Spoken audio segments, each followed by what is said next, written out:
Hola, ¿qué tal? Bueno, muy buenas tardes a todos. Mi nombre es Carissa. eh, Soy paramédico, soy instructora de primeros auxilios y RCP de la UBA y además, bueno, soy voluntaria de Cascos Blancos, una organización que trabaja con las Naciones Unidas en todo lo que es trabajo humanitario desde el año 2008. Por eso va a estar bueno que puedan aprovecharme, que para evacuar dudas, para aprendizaje y para todo lo que vaya surgiendo durante este año. Voy a ser su profe de la materia de primeros auxilios y RCP.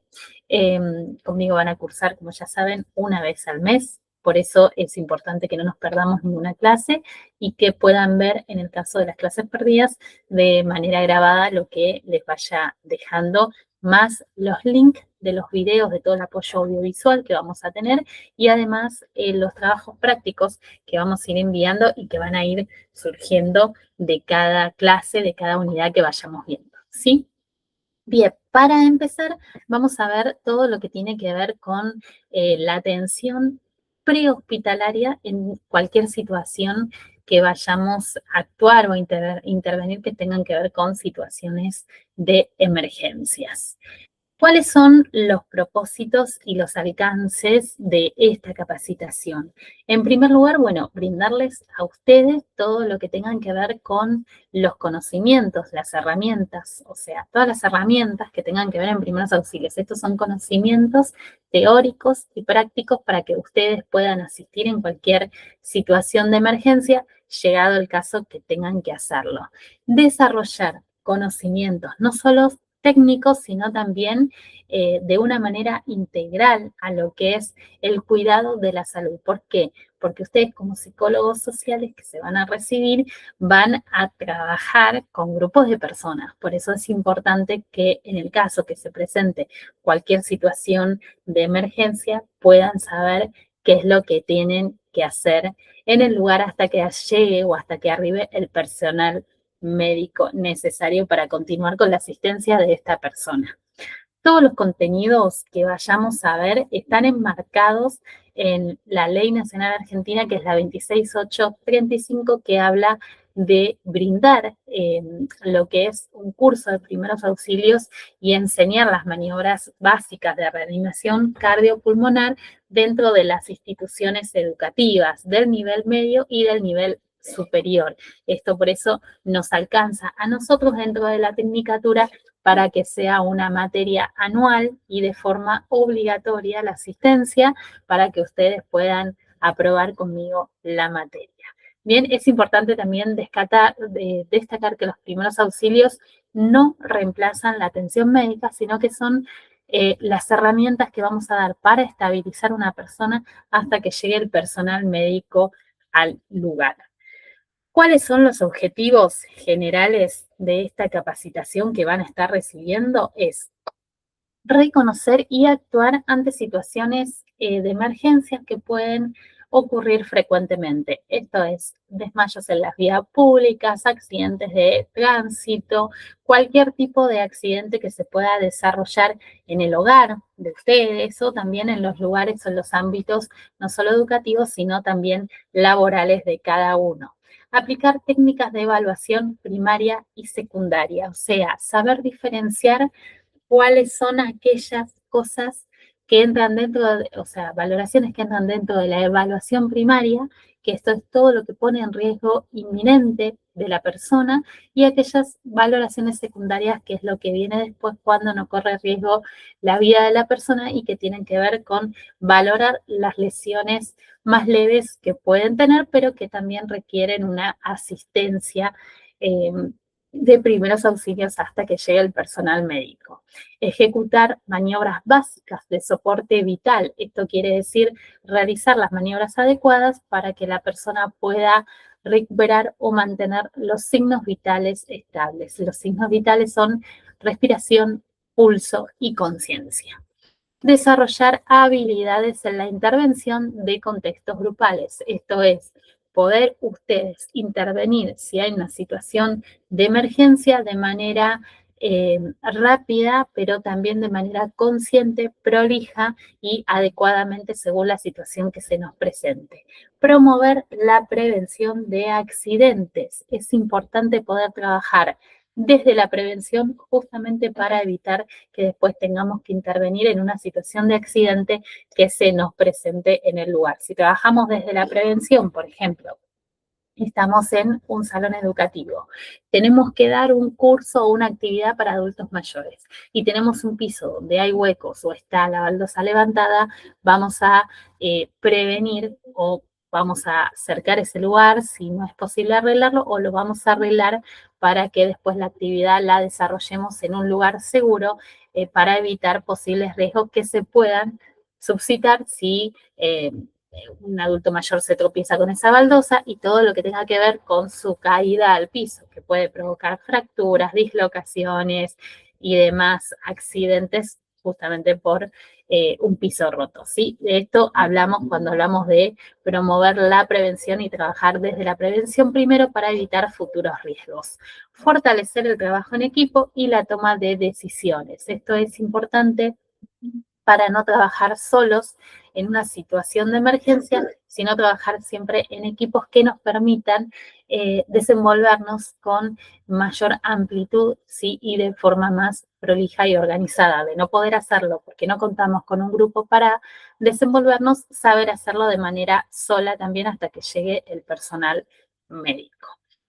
Ahora sí, vamos a entrar un poquito en la historia de los primeros auxilios y por qué son importantes. En Argentina tenemos más o menos estadísticas, las últimas estadísticas desarrolladas hablan de que aproximadamente se producen 100 muertes, 100.000 muertes al año por afecciones cardíacas, por situaciones que tienen que ver con problemas del corazón, de las cuales 30.000 son provocadas por muerte súbita. No sé si ustedes recuerdan el caso de Romina Yan, que ella era una persona joven, no tenía antecedentes de salud aparentes ni problemas cardiológicos, se encontraba haciendo una actividad física en un gimnasio y al salir del lugar sufrió un paro cardíaco por muerte súbita.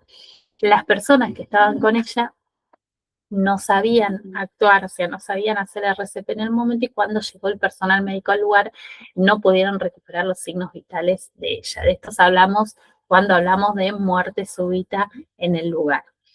Aproximadamente el 70% de estas 100.000 muertes que se producen al año ocurren en la vía prehospitalaria. Esto quiere decir que ocurre en el ámbito fuera de lo que es hospitales o centros de salud.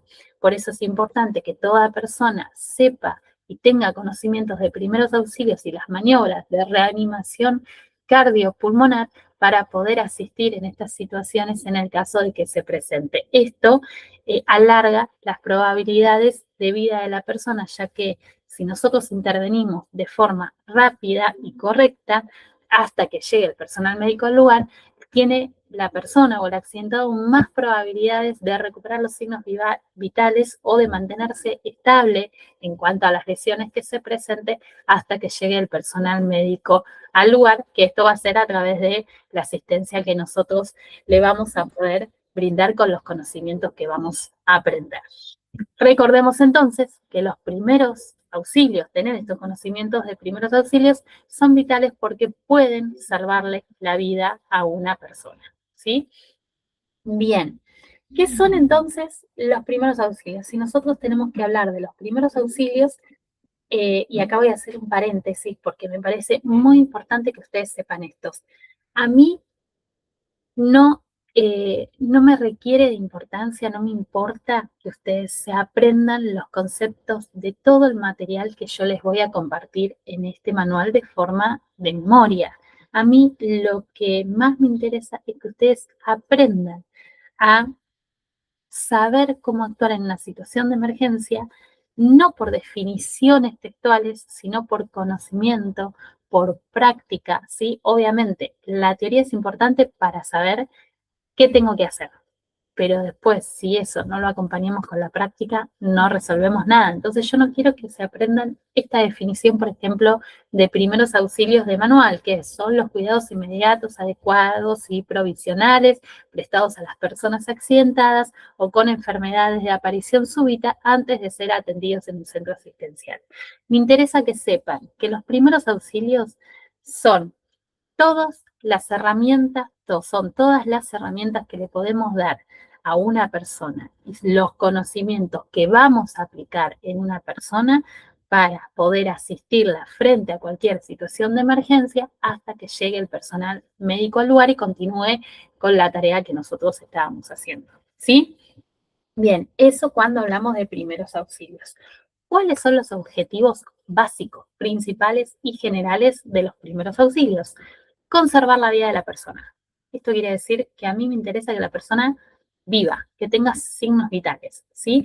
Que yo cuando le tenga que pasar la persona a la ambulancia o al personal médico que llegue al lugar, lo reciba con signos vitales estables, ¿sí? Lo reciba con las lesiones que tenía en el momento atendidas y estabilizadas. Después, ellos verán todo lo que tenga que ver daños internos, todo lo que tenga que ver con inmovilizaciones, todo lo que tenga que ver con continuar con preservar la vida de la persona y demás. Pero nosotros vamos a conservar la vida en el lugar para después entregarla al personal médico que llegue al momento de asistir a la persona. Bien, evitar complicaciones físicas y psicológicas. ¿Qué queremos decir con esto?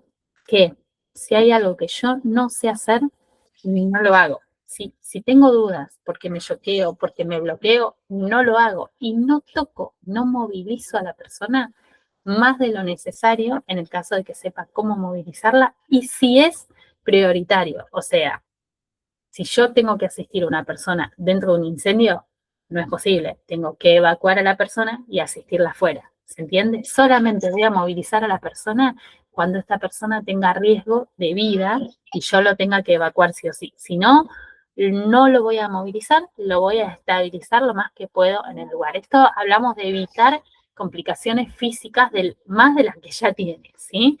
Y psicológicas. Esto quiere decir, no le voy a provocar daños psicológicos en el lugar.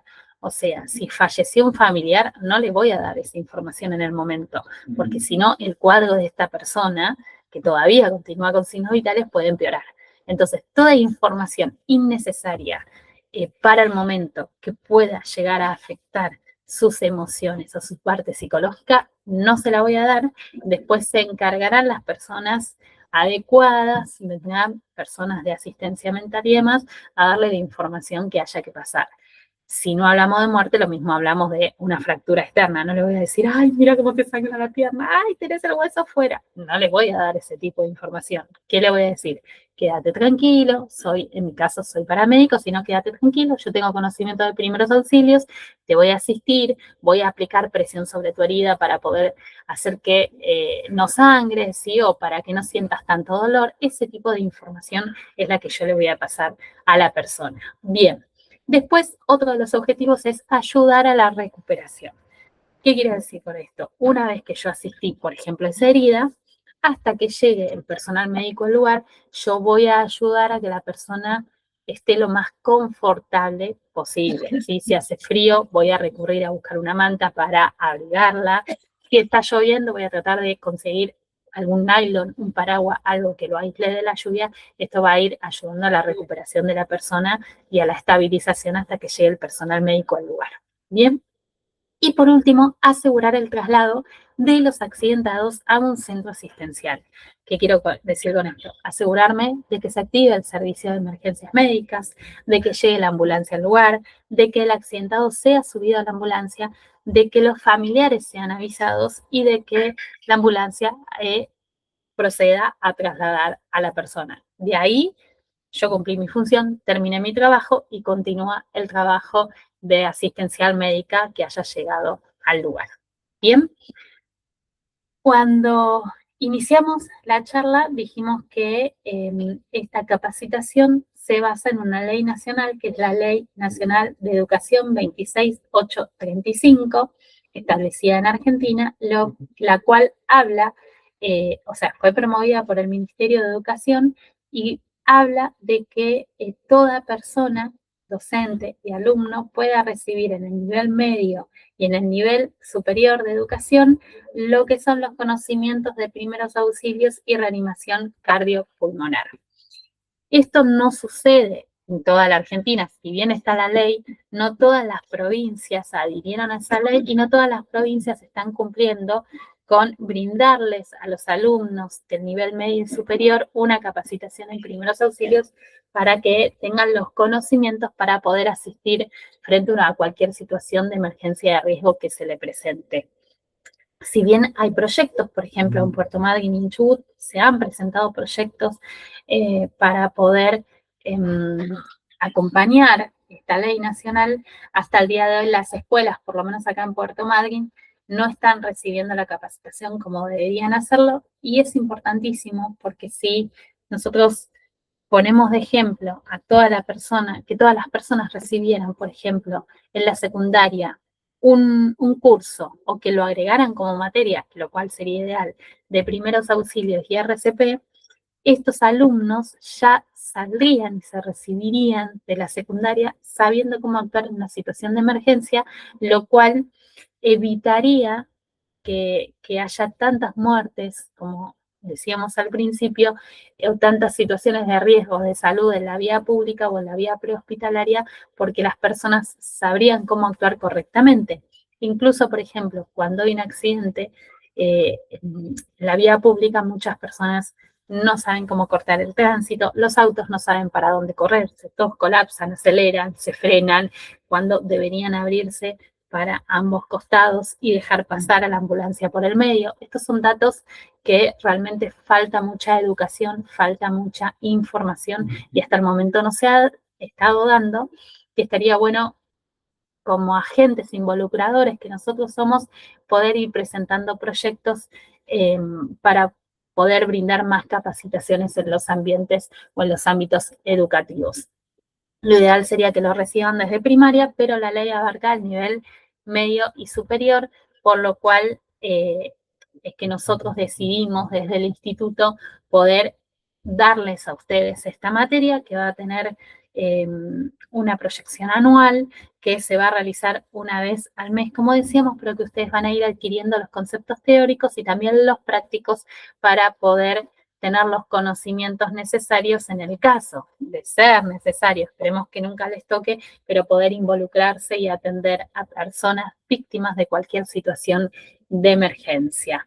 ¿Cuál es el objetivo principal de la ley 26835? Prevenir muertes evitables en el ámbito extrahospitalario mediante la enseñanza de estas técnicas a estudiantes y a docentes, como decíamos, del nivel medio y superior. Cuando hablamos de atenciones a víctimas, tenemos que hacer una diferencia y saber cuál atención es prioritaria y cuál atención puede esperar. Que espere no quiere decir que no necesite atención, la va a necesitar, pero puede esperar unos minutos a recibir esa atención, ¿sí? Por eso tenemos que hablar de urgencia y emergencia y la diferenciación entre ambas. Es básico. Una requiere atención inmediata y la otra requiere atención, pero puede esperar. La que requiere atención inmediata pone en riesgo la vida de la persona y la otra no está en riesgo de la vida de la persona. Entonces, para hacer esta diferenciación, hablamos de urgencia y emergencia. Urgencia se presenta de forma repentina, la emergencia también, que ahora lo vamos a ver, pero la urgencia se presenta de forma repentina, o sea, inmediata, no está premeditado, no está armado. Por ejemplo, iba caminando y me caí, eso es de forma repentina. Requiere atención prioritaria, o sea, si yo me caigo, requiere una atención, ¿sí? Pero no compromete la vida del individuo. Por ejemplo, me caí, me doblé el pie, me provoqué un esguince.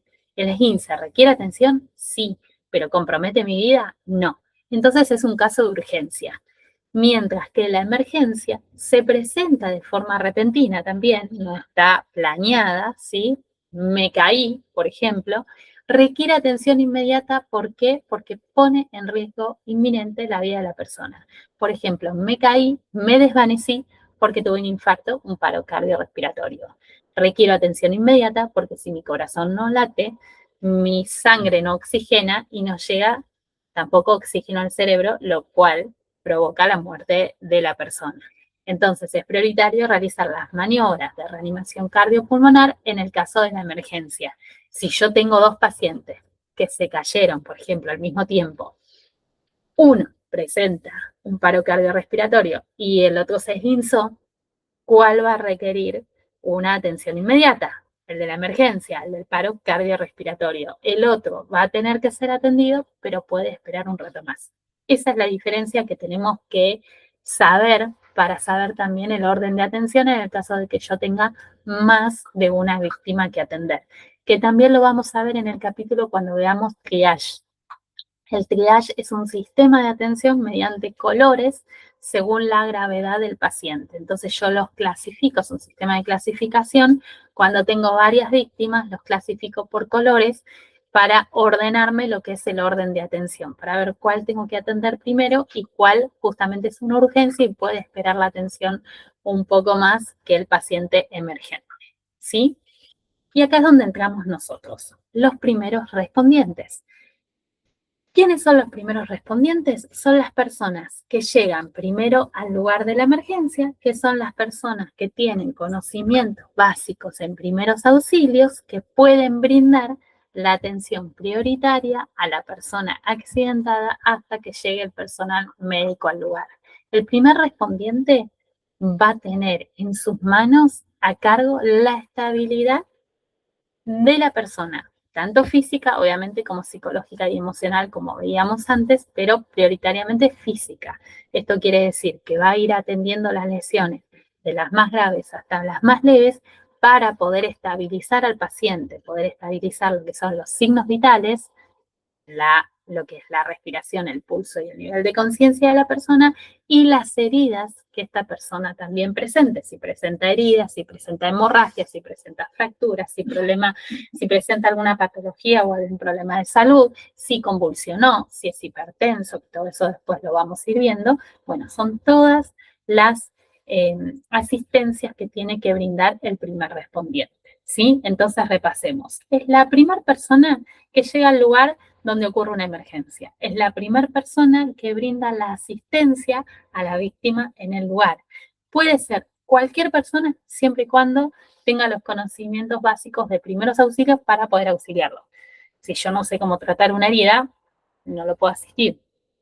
Si yo no sé hacer RCP, no le puedo aplicar la maniobra. ¿Se entiende? Por eso es importante que tengamos los conocimientos básicos en primeros auxilios y RCP para poder asistir a cualquier persona involucrada en una situación de emergencia hasta que llegue el personal médico. Por eso se dice que es primer respondiente, porque es la primera persona en llegar y en brindar la asistencia en emergencias prehospitalarias, que son las que ocurren fuera de lo que es los hospitales. Bien, ¿cuáles son las características principales que tiene que tener este primer respondiente? Obviamente no puede ser una persona que se desespere, que entre en shock, que salga corriendo para todos lados porque va a desorganizar el lugar, porque va a crear pánico, tanto entre la víctima, si es que está consciente, como entre las personas presentes, porque además no va a crear un sistema seguro de atención hasta que llegue el personal médico al lugar. Entonces, ¿qué tiene que tener este primer respondiente? Tiene que poder calmarse ante una situación de emergencia para poder actuar de manera rápida, ordenada y consciente, ¿sí? Tiene que actuar con prolijidad, tiene que actuar sin perder el tiempo, porque el tiempo es totalmente prioritario y vital para la vida de las personas. No podemos perder el tiempo en una situación de emergencia, ¿sí? Y tiene que ser responsable en cuanto a sus capacidades. Yo conozco mis capacidades, conozco mis limitaciones y en base a eso es lo que voy a brindar para poder ayudar a esta persona y estabilizarla hasta que llegue el personal médico al lugar. ¿Bien? ¿Cuáles son las tareas que va a tener el primer respondiente? Llega al lugar y tiene que evaluar la escena. Después vamos a ver de qué se trata cada una. Pero tiene que evaluar la escena, evaluar que el lugar sea seguro, para ver si puedo realmente entrar a asistir o si tengo que llamar primero a personal que corte la luz, a personal que maneje y, no sé, retenga el tránsito o ordene el tránsito para yo poder entrar e involucrarme, ¿sí? Esto es evaluar la escena. Tiene que ser capaz de proteger la escena, porque si yo tengo una situación de un accidente de tráfico y no llega todavía personal policial o personal de protección civil, tengo que ser capaz tengo que tener los conocimientos para proteger ese lugar hasta que lleguen las diferentes fuerzas que tengan que hacerlo. Por ejemplo, protegerme a mí de lo que es la situación de un impacto directo, proteger a la víctima que capaz se cayó en el medio de la carretera y que las pise un auto, y proteger además a los transeúntes o a las personas que están en el lugar también para que no se conviertan en posibles víctimas. Por ejemplo, si hay un edificio y sé que este edificio tiene probabilidad de derrumbe, tengo que alejar a las personas para poder asistir a la víctima. También tengo que alejar a la víctima y me tengo que alejar yo, porque no lo voy a atender abajo de un edificio que esté a punto de derrumbarse, ¿sí? Por eso también hay que pensar mucho antes de actuar en qué voy a hacer y en cómo lo voy a hacer. Bien, una vez que yo protejo y sé que la escena es segura, ahí tengo que evaluar a la víctima. Esta es otra de las acciones que tiene que hacer el primer respondiente.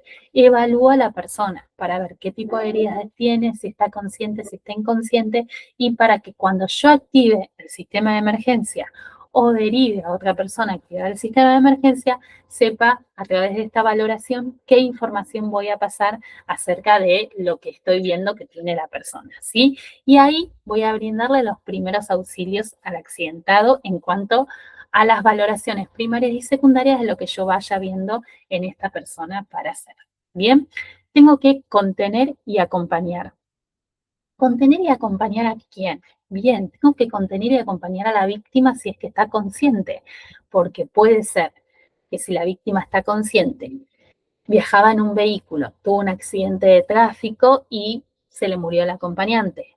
Tengo que contener y acompañar a la víctima, porque además de asistirla, tengo que contener su nivel emocional y psicológico en ese momento para que me deje asistirla, porque va a saber, si es que lo vio, lo que está pasando. Si no lo vio, contengo y acompaño alejándolo y separándola de esa situación, ¿sí? No mintiéndole y no brindándole más información de la que debería brindarle para que no se altere. Después se le dará la información propicia de que obitó el familiar, pero mientras tanto no se lo digo para no alterarlo más emocionalmente y que me deje asistirlo, porque la prioridad es la persona que sigue viva. ¿Se entiende? Bien.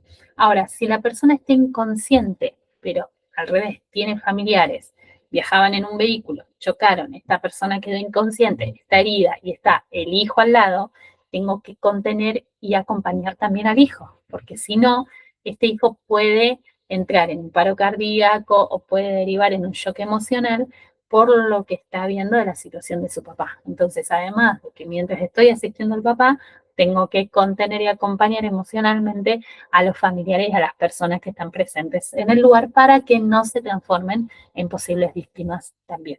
¿Bien? Y transmitir la información. ¿A quién?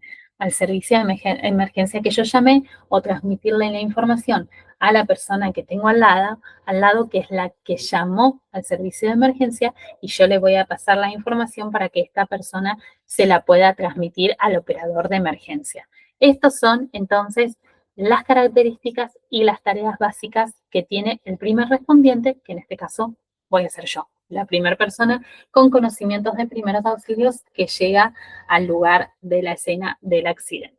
¿Sí? Bien, hay algo que tenemos que tener muy en cuenta y que es muy importante, conocer los teléfonos de emergencia en Argentina. Si yo estoy en Argentina, conozco los teléfonos, los números de emergencia de las diferentes situaciones que se me pueden presentar de Argentina. Si yo me muevo, viajo de país, me muevo de país, tengo que conocer los teléfonos de emergencia del país donde vaya. ¿Sí? Porque es necesario, no es lo mismo tener que llamar al 107 acá en Argentina, que es el servicio de emergencia, que tener que activar el servicio de emergencia en España, porque utilizan otro número. Entonces yo tengo que tener el conocimiento acorde a dónde me muevo. ¿Por qué? Porque me ahorra tiempo. Yo levantar el tubo y saber a quién tengo que llamar me ahorra tiempo, y recordemos que dijimos que el tiempo es totalmente prioritario en cualquier situación de emergencia para priorizar la vida de la persona, ¿sí? Bien. Argentina, entonces. En Argentina tenemos el 107, que es el número de servicio de emergencias médicas. El 107, activo el servicio de emergencias médicas cuando hay una situación de salud involucrada. Otros números con los que yo me puedo encontrar. 911, que este sí es internacional, es la Central General de Emergencia. Esta es una operadora que recibe mi llamada. Lo que pasa que implica más tiempo, porque es una operadora a la que yo le comento la información y esta operadora va a llamar al servicio de emergencias según la situación que necesite involucrar para pasar la información que yo le estoy dando. O sea, imagínense el tiempo que pierdo. Yo llamo al 911, le digo que hubo un accidente de tráfico, que hay 2 personas heridas, que lo estoy asistiendo, que es un masculino de 35 y una femenina de 10 años, que tienen heridas, bla, bla, bla, bla, bla, bla, bla, le paso toda la información al 911. Cuando corto con el 911, el 911 llama al 107 para dar aviso a la ambulancia que se acerque al lugar. Entonces, le pasa toda la misma información que yo le pasé a ellos. ¿Sí? Ahí estoy perdiendo tiempo, pues si yo llamo al 107 y paso directamente, el operador ya me está mandando la ambulancia al lugar mientras yo le sigo dando la información. ¿Bien? Un dato a tener en cuenta. ¿Cuándo corto la llamada con el servicio de emergencias? Cuando el operador del otro lado me dice que la corte. Si no, no dejo de cortar, o sea, no corto la llamada con este operador en ningún momento, hasta que este operador no me lo diga. ¿Sí? Bien. Hablamos entonces del 107, el servicio de emergencias. Hablamos del 911, la Central General de Emergencias. Después tenemos bomberos, que es el 100, 101, que es la policía, 103, que es protección civil, 104, que es la línea de denuncia de violencia de género, y 106, que es prefectura naval, que son los que se involucran en todo lo que tenga que ver con emergencias náuticas. O sea, si hay una situación de emergencia que se desarrolla en el mar, lo tiene que asistir o tiene que intervenir prefectura naval, el 106. Si hay una situación donde yo necesito que se corte el tráfico, llamo a 103, que es protección civil. Si hay una riña callejera, porque necesito que intervenga la policía, llamo al 101, que es policía. Si hay un incendio, llamo al 100, que son bomberos. Esto es para agilizar los sistemas de emergencia, para no colapsar a los sistemas de emergencia y para activar una rápida atención o derivación del sistema necesario según la emergencia que tengo. Un dato clave. Cuando yo estoy en una situación de emergencia que necesito activar, por ejemplo, el servicio de emergencias médicas, tengo una víctima, yo necesito asistirla inmediatamente porque es un paro cardiorrespiratorio, entonces necesito iniciar las maniobras de RCP y a la vez hay transeúntes en el lugar. O estoy acompañada de una amiga, un amigo, lo que sea. ¿Qué hago? Derivo la asistencia. ¿Pero cómo la derivo? Si hay transeúntes en el lugar, lo señalo y le digo, vos, el de remera roja, llama al 107, o sea, ya le estoy diciendo a quién tiene que llamar, quédate al lado mío, ¿sí? Que yo te voy a ir pasando la información de lo que voy viendo. Entonces, comprometo a una persona determinada. Vos, le pongo el compromiso. Lo acerco a mí para asegurarme que esta persona no se me vaya, porque si no, ¿a quién le paso la información de lo que está pasando? ¿Sí? ¿A quién le paso la información de lo que estoy haciendo con la víctima? Si él llama y se me va. Entonces, lo comprometo a que se quede al lado. Comprometo que llame al servicio de emergencias. De esta manera, activa la línea, llama al servicio de emergencias, pasa la información de lo que va pasando y a la vez se queda conmigo y me da la información a mí que el servicio de emergencias le va pasando a esta persona. Bien. Y de esta manera, además, evito colapsar el servicio de emergencias, porque si yo digo, alguien llame al 107 o alguien llame a emergencias, van a haber 6, 7 personas llamando a la ambulancia y van a colapsar el servicio de emergencias, que tiene que recibir otras llamadas. Bien, entonces de esta manera yo trabajo de una manera segura, organizada, prolija, comprometida y a la vez comprometo a otros para poder trabajar bien en lo que es la derivación y activación del servicio médico, ¿sí? O el servicio de emergencia según corresponda a la emergencia. Entonces, prioritario, aprenderse estos números telefónicos, saberlos de memoria para no perder tiempo y para que si yo me choqueo, no me impida tener los conocimientos de cuáles son los servicios de emergencias médicas que voy a necesitar en el lugar. ¿Sí? Bien.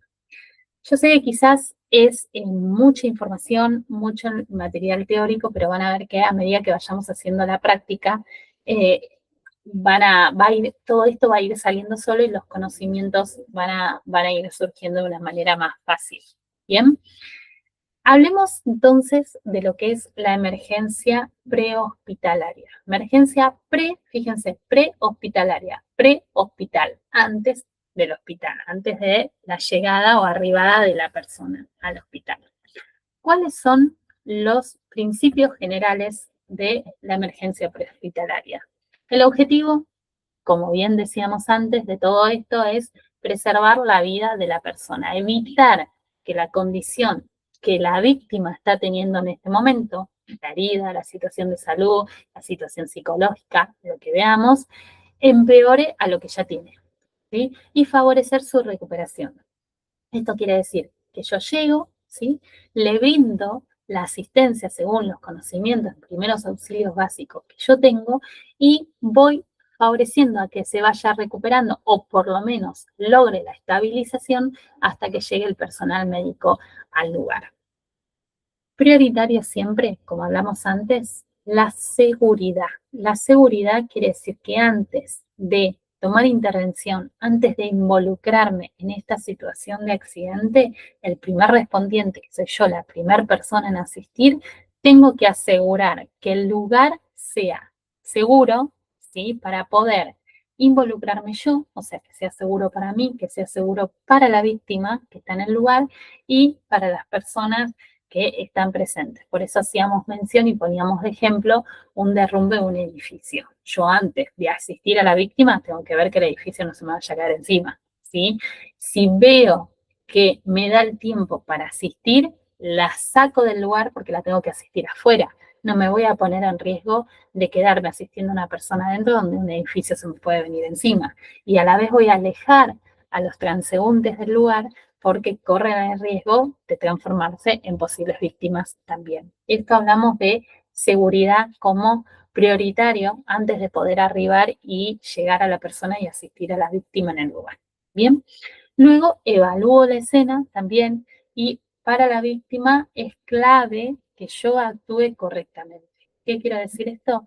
Tengo que identificar los riesgos al valorar la escena, que es lo que decíamos recién. Tengo que ver el estado vital y posibles lesiones que tenga la víctima. No lo voy a mover si yo sospecho una lesión en la columna o en la cervical, a menos que sea totalmente necesario y que no me quede otra, como en el caso de este que decíamos que puede venirse un edificio abajo. Ahí lo agarro, lo saco porque estoy priorizando la vida de la persona, ¿sí?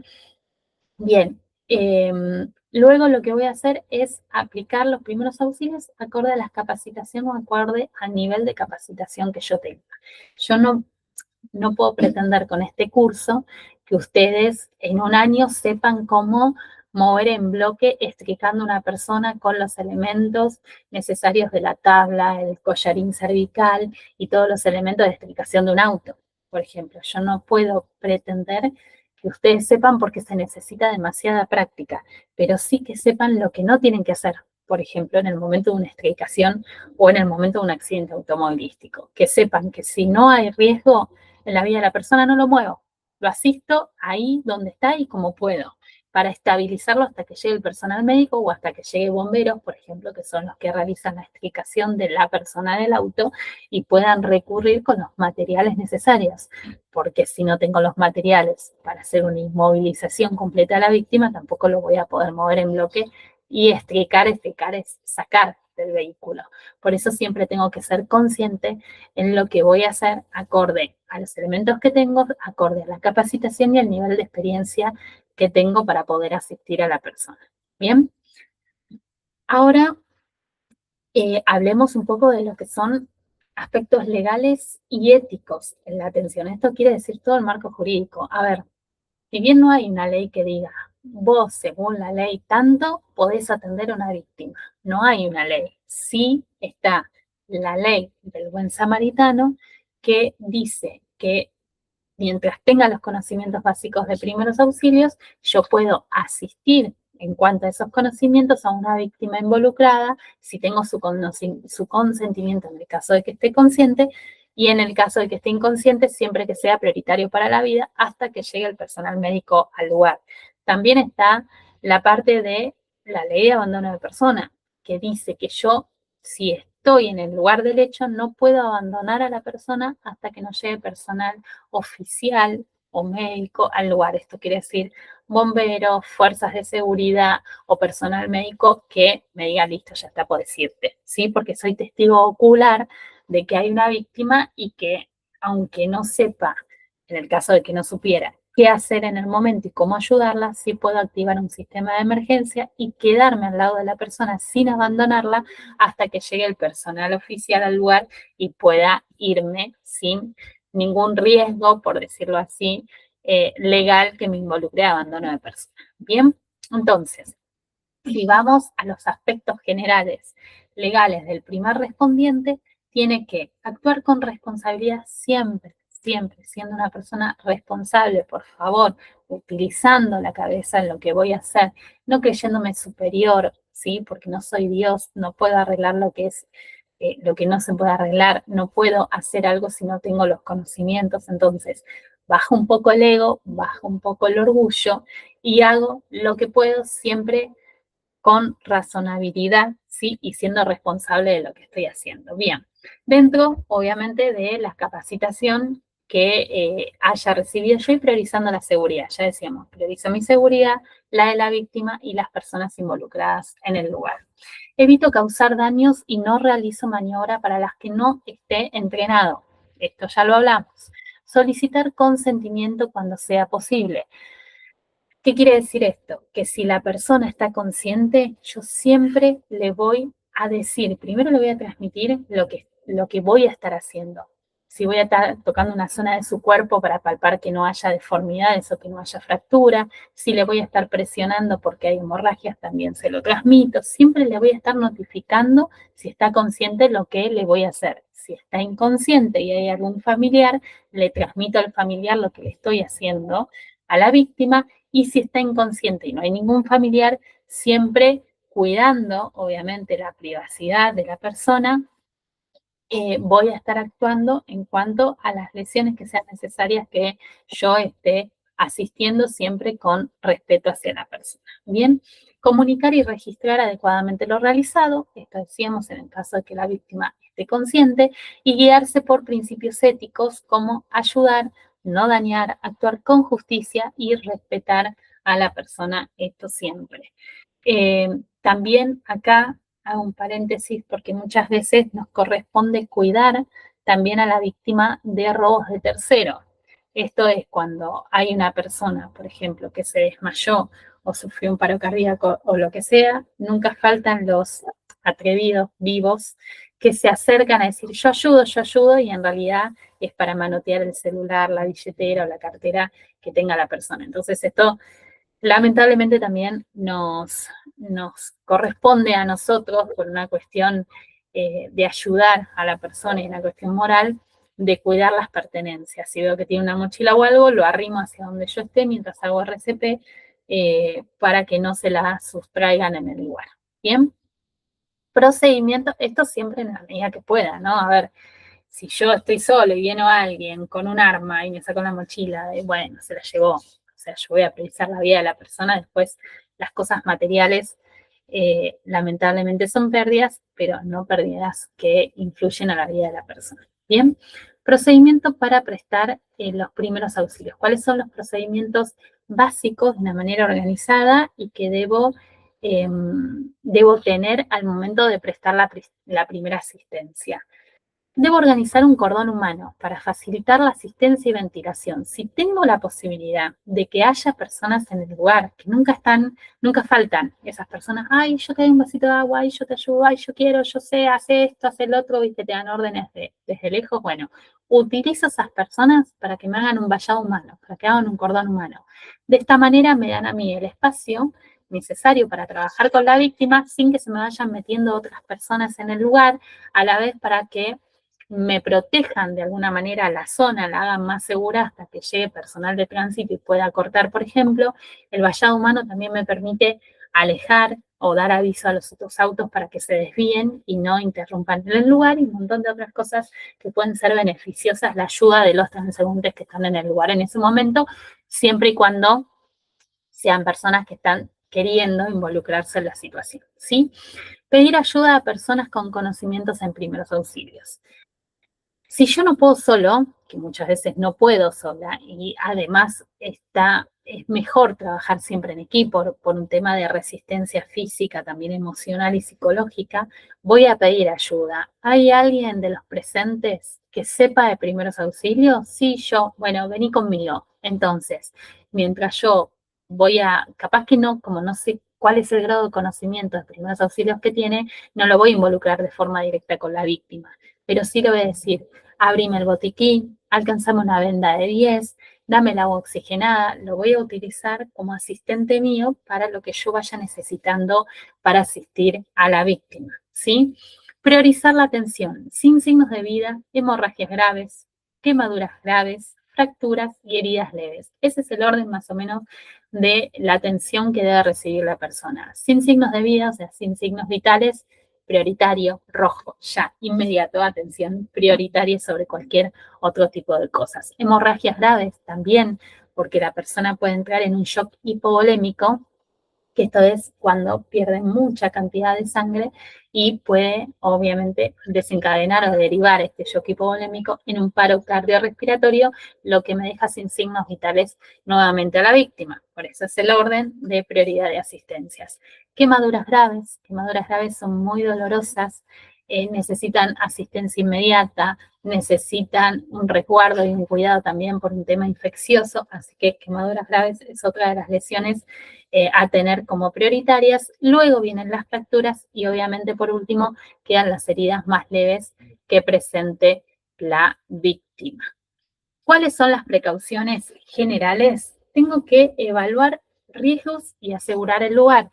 Esto es un poco lo que hablábamos antes en cuanto a los objetivos generales y a las atenciones prioritarias que debe tener el primer respondiente en el lugar. Evaluar riesgos, ya decíamos, para mí, para la víctima, para terceros.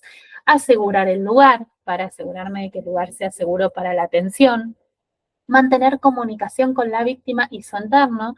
La víctima siempre hablamos en el caso de que esté consciente. El entorno son familiares cercanos que puedan estar en el lugar. Quédate tranquilo, por ejemplo, una hija, quédate tranquila, estoy atendiendo a tu papá, lo estoy ayudando, ya llamamos a la ambulancia, ven y quédate conmigo.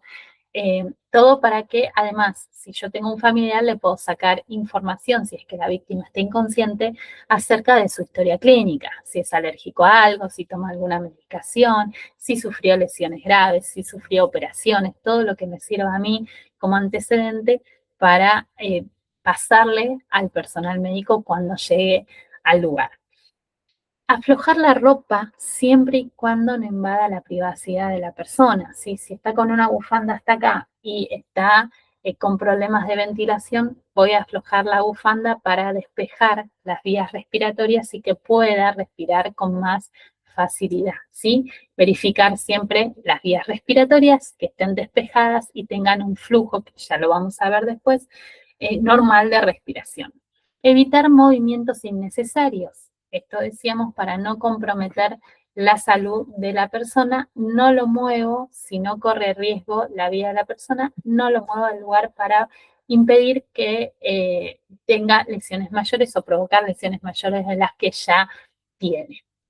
Valorar movilidad si está consciente, si se sospecha, sin que se sospeche de lesiones graves. O sea, yo lo voy a mover, si es que la persona está consciente, le voy a decir, podés caminar, si yo sospecho que no tiene ninguna lesión, mirá, podés caminar, vamos para allá, vamos a salir afuera si tenés mejor oxigenación, más ventilación y demás.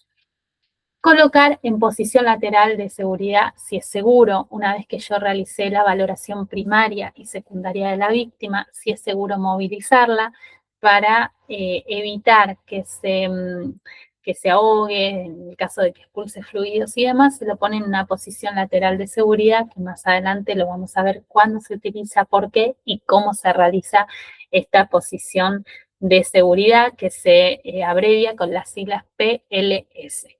Mantener la temperatura corporal. Esto quiere decir que si afuera está haciendo mucho frío o está lloviendo, yo voy a recurrir a los insumos que tengo en el lugar para poder darle abrigo a la víctima.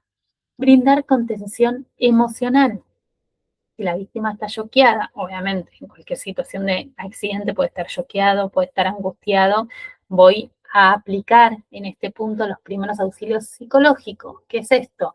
Voy a darle toda la contención que esté dentro de mis conocimientos para que esta persona logre estabilizar sus emociones, su ritmo cardíaco, a fines de que se provoque también con una hiperventilación o demás lesiones mayores y que pueda estar tranquilo sabiendo que que se sienta seguro sabiendo que lo estoy asistiendo y que tengo los conocimientos, el profesionalismo y las capacidades, además de la experiencia, para brindarle la atención que necesita en el momento hasta que llegue la asistencia, ¿sí?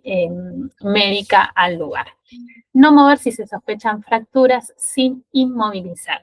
Si yo sospecho una fractura del cúbito, o sea, del brazo, y lo tengo que movilizar, primero voy a realizar una inmovilización del brazo y luego lo voy a trasladar a un lugar seguro, ¿sí? Siempre y cuando se me permita o se permite o el ambiente se preste para realizar la inmovilización en ese lugar. Si no, obviamente bracito, lo saco y lo inmovilizo afuera. No administrar medicamentos, líquidos ni alcohol. Esto quiere decir, yo no voy a darle de comer ni de tomar absolutamente nada a la persona porque no sé si presenta alguna alergia, si es intolerante a algo, no conozco la historia clínica de la persona, entonces no le puedo suministrar absolutamente nada. En el único caso que se le dice que tome una medicación es si la persona es hipertensa, está con una situación de hipertensión, esto es presión muy elevada, es una persona que toma medicación, que ya está medicada por un cardiólogo o por un profesional para la hipertensión que presenta, y vos le decís, esto ocurre generalmente también en adultos mayores, señora, o vamos a suponer que le preguntamos el nombre y nos dijo Margarita, Margarita, ¿sos hipertensa? Sí, sabes que sí. ¿Estás medicada? Sí, estoy medicada. ¿Tomaste esta mañana la pastilla para la medicación? Ay, no, me olvidé. ¿La tenés con vos en tu cartera? Sí, bueno, tómala. Entonces, dejamos que ella agarre su cartera, que agarre su medicación para la hipertensión y la tome. Este es el único caso que la persona toma una medicación. Si no, absolutamente nada, porque desconocemos su historia clínica y si es alérgico o no a lo que nosotros le querramos o no administrar. Después se encargará el personal médico y de la ambulancia si tiene que aplicar epinefrina, si tiene que dar algún inyectable de alguna medicación específica. Bien, y no hacer comentarios sobre su estado frente a la víctima ni hacia los familiares, ni frente a los familiares tampoco. Esto es lo que decíamos recién, si tiene una fractura expuesta, que se le ve todo el hueso, que le atravesó la piel, que está sangrando, no le vamos a decir eso. Vamos a decirle, quédate tranquilo, sí, sufriste una lesión, pero te estoy brindando la asistencia, ya viene la ambulancia, yo te voy a ayudar, quédate quieto, no te muevas, no muevas la pierna, no muevas el brazo, lo que tengamos que asistir, ¿sí? Para evitar, obviamente, provocarle un shock emocional o unos problemas psicológicos en el lugar, dándole información que la verdad que en ese momento la persona no necesita. Bien, ahora pasamos a las valoraciones necesarias en los momentos de los accidentes. Lo primero que debo hacer es valorar la escena. Es el primer paso que damos ante cualquier situación de emergencia. Valorar la escena es valorar el lugar donde ocurrió el accidente.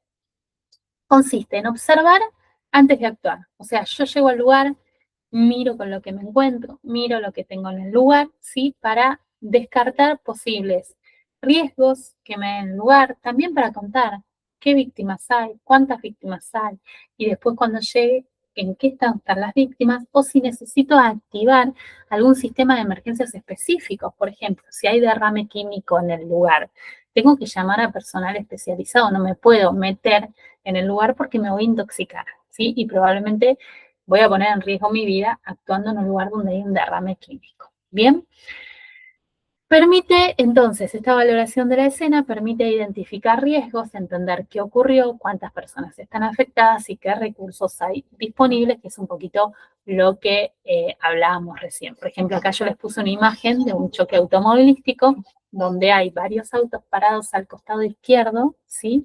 Y hay, se ve más en la imagen ampliada, pero hay 2 vehículos o 3 vehículos involucrados en lo que es un choque en cadena. Bien, entonces yo lo primero que tengo que hacer es intentar cortar el tráfico para que no haya más agentes involucrados, para que no sigan chocando los autos contra los autos que ya están colisionados y demás, para recién ahí poder involucrarme, acercarme y evaluar qué cantidad de víctimas tengo, cómo está el estado de cada uno y poder pasar información al personal médico del lugar. Al valorar la escena, el objetivo principal que tenemos es tomar decisiones seguras para poder involucrarnos y que sean decisiones eficaces, o sea, que sean decisiones que sirvan. Vos armamos un cordón humano para cortar el tráfico. Vos andá a buscarme mantas, o mantas o camperas o todo recurso de abrigo que encuentres. Vos necesito agua potable.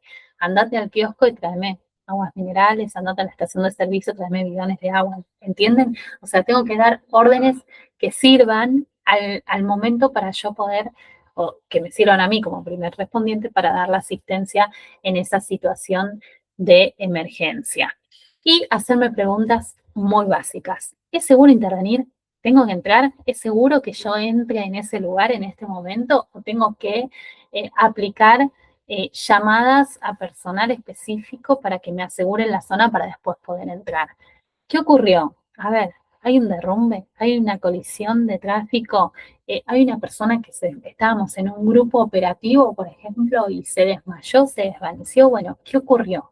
¿Qué ocurrió con esta persona? ¿Falta oxígeno en el lugar? ¿Hay probabilidad de que haya pérdida de monóxido o dióxido de carbono en el lugar y por eso nos sintamos mal, a todos nos duele la cabeza? Bueno, a ver, ¿dónde estamos? ¿En qué ambiente? ¿Qué posibilidades hay? ¿Sí? Evalúo todos estos escenarios posibles para ver realmente qué es lo que está pasando. ¿Y cuántas personas necesitan ayuda?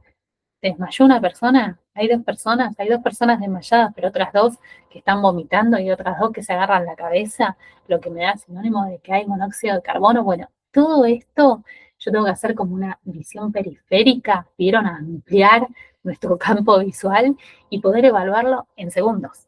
No es que yo tengo media hora para sentarme así, a ver, allá se desmayó uno, a él se está vomitando, a él le duele la cabeza, ay, allá hay otro tirado. No, yo tengo que llegar, hacer una visión periférica, es decir, 1, 2, 3, 4, 5 involucrados, 6, llamo, activo el sistema de emergencias, mirá, hay una pérdida de monóxido de carbono o dióxido de carbono, tengo 4 involucrados, necesito bomberos, ¿sí?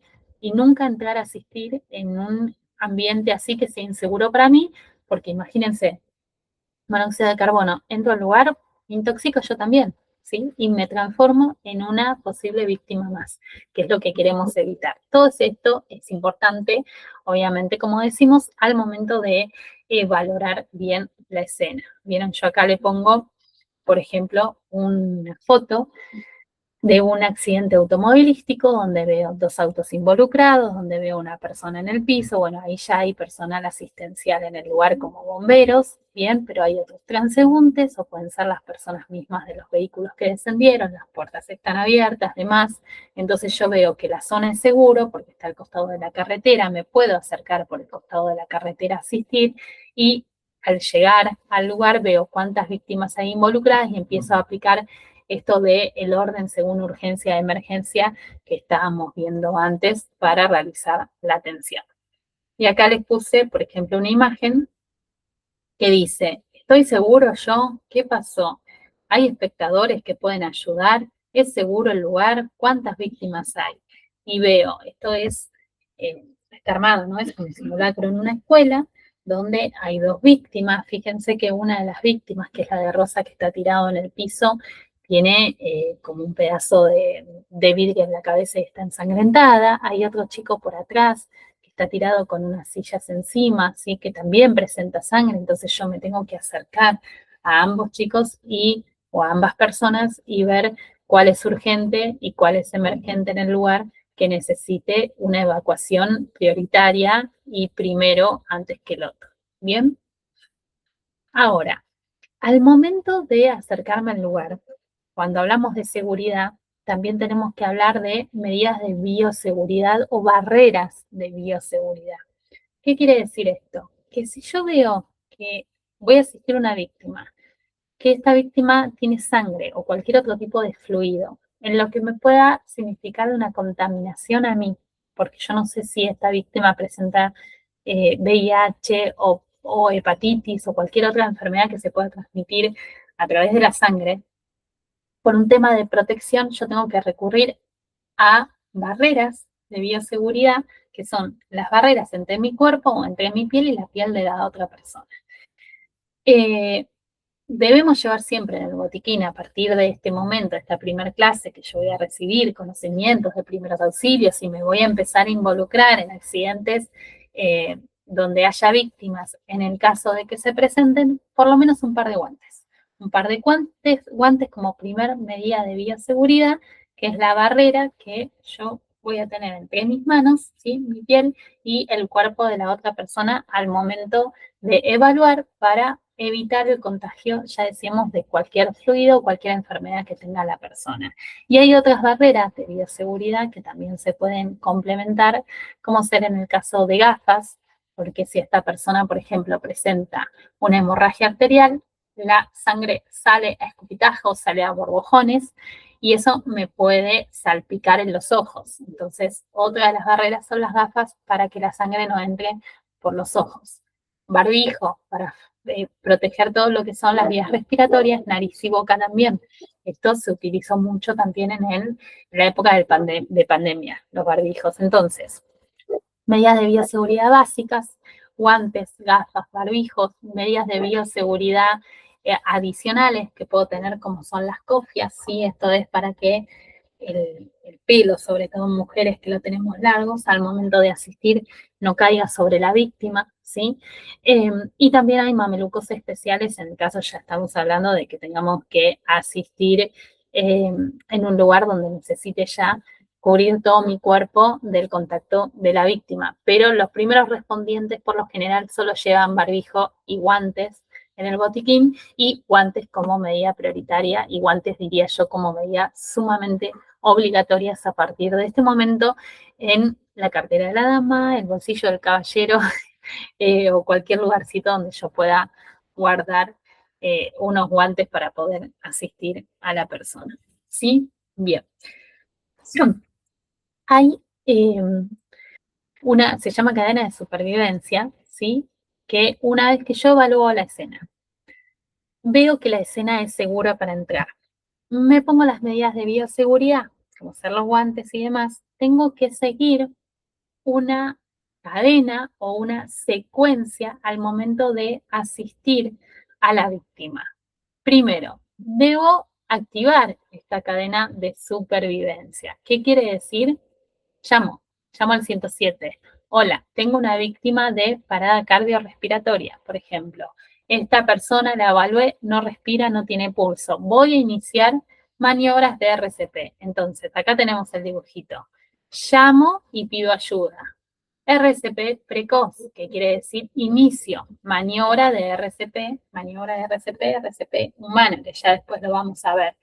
Me ayudo con un DEA, que es un desfibrilador externo automático, en el caso de que tenga el lugar o pueda alguien acercarme un desfibrilador al lugar para poder hacer de asistencia a lo que es el RCP precoz, ¿sí? Y luego, el último eslabón de esta cadena de supervivencia son los cuidados de post-resucitación. O sea, una vez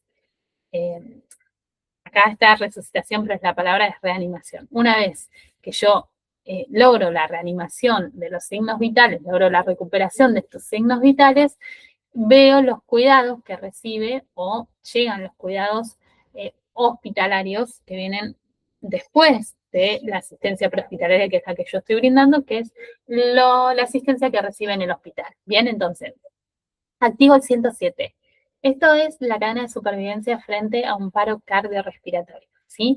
Activo el 107, inicio RCP, me ayudo con un DEA en el caso de tenerlo, llega la asistencia médica al lugar y lo traslada a un centro asistencial para su correcta asistencia. Bien, y acá tenemos detallados bien cuáles son los pasos de la cadena de supervivencia, como decíamos recién. Primero, reconocimiento y activación.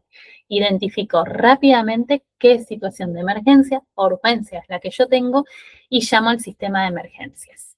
RCP precoz. Inicio las maniobras de reanimación cardiopulmonar para mantener circulación, o sea, circulación en la sangre para que este corazón siga bombeando, y oxigenación, que es la oxigenación, además de la oxigenación en sangre, que me llega al cerebro para mantener todos los órganos vitales con vida. Bien, desfibrilación temprana. ¿Qué quiere decir? Que si tengo y me facilitan un DEA, que es un desfibrilador externo automático, que después lo vamos a ver, se utiliza para restablecer lo que es el ritmo cardíaco de una forma más eficaz y rápida que el RCP manual. El RCP se sigue utilizando, ya van a ver después cuando veamos cómo se utiliza el DEA y las órdenes y todo lo que te dice el DEA. Soporte vital avanzado, atención especializado por personal de salud. Esto quiere decir que llega el personal médico, lo traslada hasta un hospital y le siguen dando el soporte vital que esta persona necesita para que todas sus funciones y todos sus signos vitales sigan funcionando correctamente. Y el cuidado post-reanimación, que este cuidado post-reanimación es la estabilización y tratamiento que recibe en el centro de salud por el tiempo indeterminado que esta persona necesite hasta que reciba el alto. Bien, acá tenemos un dibujito bien de cómo sería la cadena de supervivencia, pero ahora lo vamos a ver que se aplica con el protocolo PAS. ¿Qué quiere decir?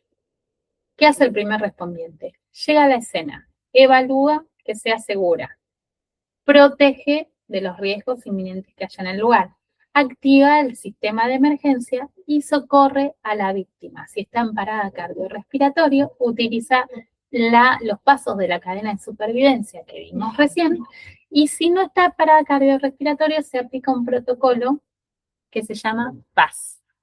PAS es protejo, aviso, socorro. Este protocolo se utiliza en la emergencia para, una vez que el primer respondiente evalúa la escena, protege o asegura la escena, activa el servicio de emergencia y por último recurre a socorrer a la víctima. ¿Ven cómo está acá? La regla PAS, 1, la P de proteger, la A de avisar, la S de socorrer. Y decimos, el protocolo PAS es una guía básica de actuación en emergencias que indica los pasos a seguir para intervenir de forma ordenada, segura y eficaz. Se utiliza en cualquier situación de emergencia o accidente desde el primer momento en que se presencia o se llega al lugar del hecho, y su objetivo es guiar la actuación del primer respondiente para intervenir. Entonces, es una guía de unos pasos básicos. Este protocolo PAS es a nivel universal, se utiliza en todo el mundo, donde llego al lugar, evalúo la escena, protejo la escena, aviso al 107 y recién ahí recurro con todo lo necesario a socorrer a la persona o a las personas en el lugar. ¿Ven? La P es de proteger, que es asegurar el lugar y evitar riesgos para uno mismo y la víctima y terceros. Avisar, llamar al sistema de emergencias o al sistema que necesite dar aviso, ya sea protección civil, policía, bomberos, seguridad náutica y demás. Y por último, socorrer, que es asistir a la víctima aplicando primeros auxilios según la situación que presente la persona y el nivel de conocimiento que tenga el primer respondiente. Y acá pasamos a lo que es la valoración primaria. Entonces, fíjense que todos los pasos siempre recurren a lo mismo. Llego a una escena o estoy dando una charla y se me desmaya una persona en el grupo. Bien, evalúo si la zona es seguro. Esto es valoración de la escena. Evalúo si la zona es seguro. Activo la cadena de supervivencia. ¿Qué quiere decir? Que llamo al 107 en el caso de un paro cardiorrespiratorio. Inicio maniobras sí o sí RCP precoz, o sea, inmediatas. Me apoyo con un DEA si lo tengo y luego continúa el trabajo del sistema hospitalario. Eso en el caso de un paro cardiorrespiratorio. Si no, valoro la escena, veo que es segura y aplico protocolo PAS. Protejo el lugar, aviso al 107, socorro a la víctima. Y acá empezamos nuestra función. ¿Cómo socorro a la víctima? Bien, el primer paso, ¿se acuerdan que dijimos al principio que se realiza una valoración en dos maneras de la víctima? Valoración primaria y valoración secundaria. Hoy vamos a pararnos a evaluar y a ver todo lo que tiene que ver con la valoración primaria de la víctima. ¿Qué quiere decir? En la valoración primaria yo voy a ver la evaluación o la valoración inicial que le doy a esta persona para detectar y actuar de forma inmediata y rápida con todos los problemas que la víctima tenga en ese momento que ponen en riesgo inminente la vida. ¿Sí? Que necesita que ya sea atendido porque está en riesgo la vida de la persona. ¿Estos que son? Los signos vitales básicos. Conciencia, pulso, respiración y circulación, que ahora lo vamos a ver. ¿Bien? Entonces, ¿cuál es el objetivo? Identificar alteraciones que haya, como decíamos, en la respiración, en el pulso, o sea, si respira bien, si respira agitado, si respira muy pausado, si no presenta respiración, bien. El pulso, si tiene pulso, no tiene pulso. No tiene pulso, listo, cadena de supervivencia inmediata, que era RCP, más DEA, más derivación al hospital para su cuidado post-hospitalario o hospitalario. Bien, entonces, dijimos, ¿respira o no respira? ¿Tiene pulso o no tiene pulso? Circulación. ¿Qué voy a evaluar acá en la circulación? Es si está presentando hemorragias graves, ¿sí? O no presenta hemorragias, pero puede tener hemorragias, o sea, no presenta hemorragias internas, pero puede tener hemorragias externas. Bien, y el nivel de conciencia. ¿Está consciente esta persona o no está consciente? Veamos si está consciente todo lo que nos ahorramos, porque fíjense, una persona que vos llegás y le decís, Señor, ¿me escucha? Sí, te escucho, te dice la persona. ¿Qué quiere decir? ¿Que respira? Sí. ¿Tiene pulso? Sí. ¿Tiene hemorragias? No sé. ¿Bien? ¿Por qué? Porque te puede contestar, pero puede tener una fractura externa, está sangrando. Te puede contestar, pero puede tener un golpe en el estómago interno, una hemorragia interna en el estómago, está sangrando. Bien, entonces, ¿qué vamos a ver?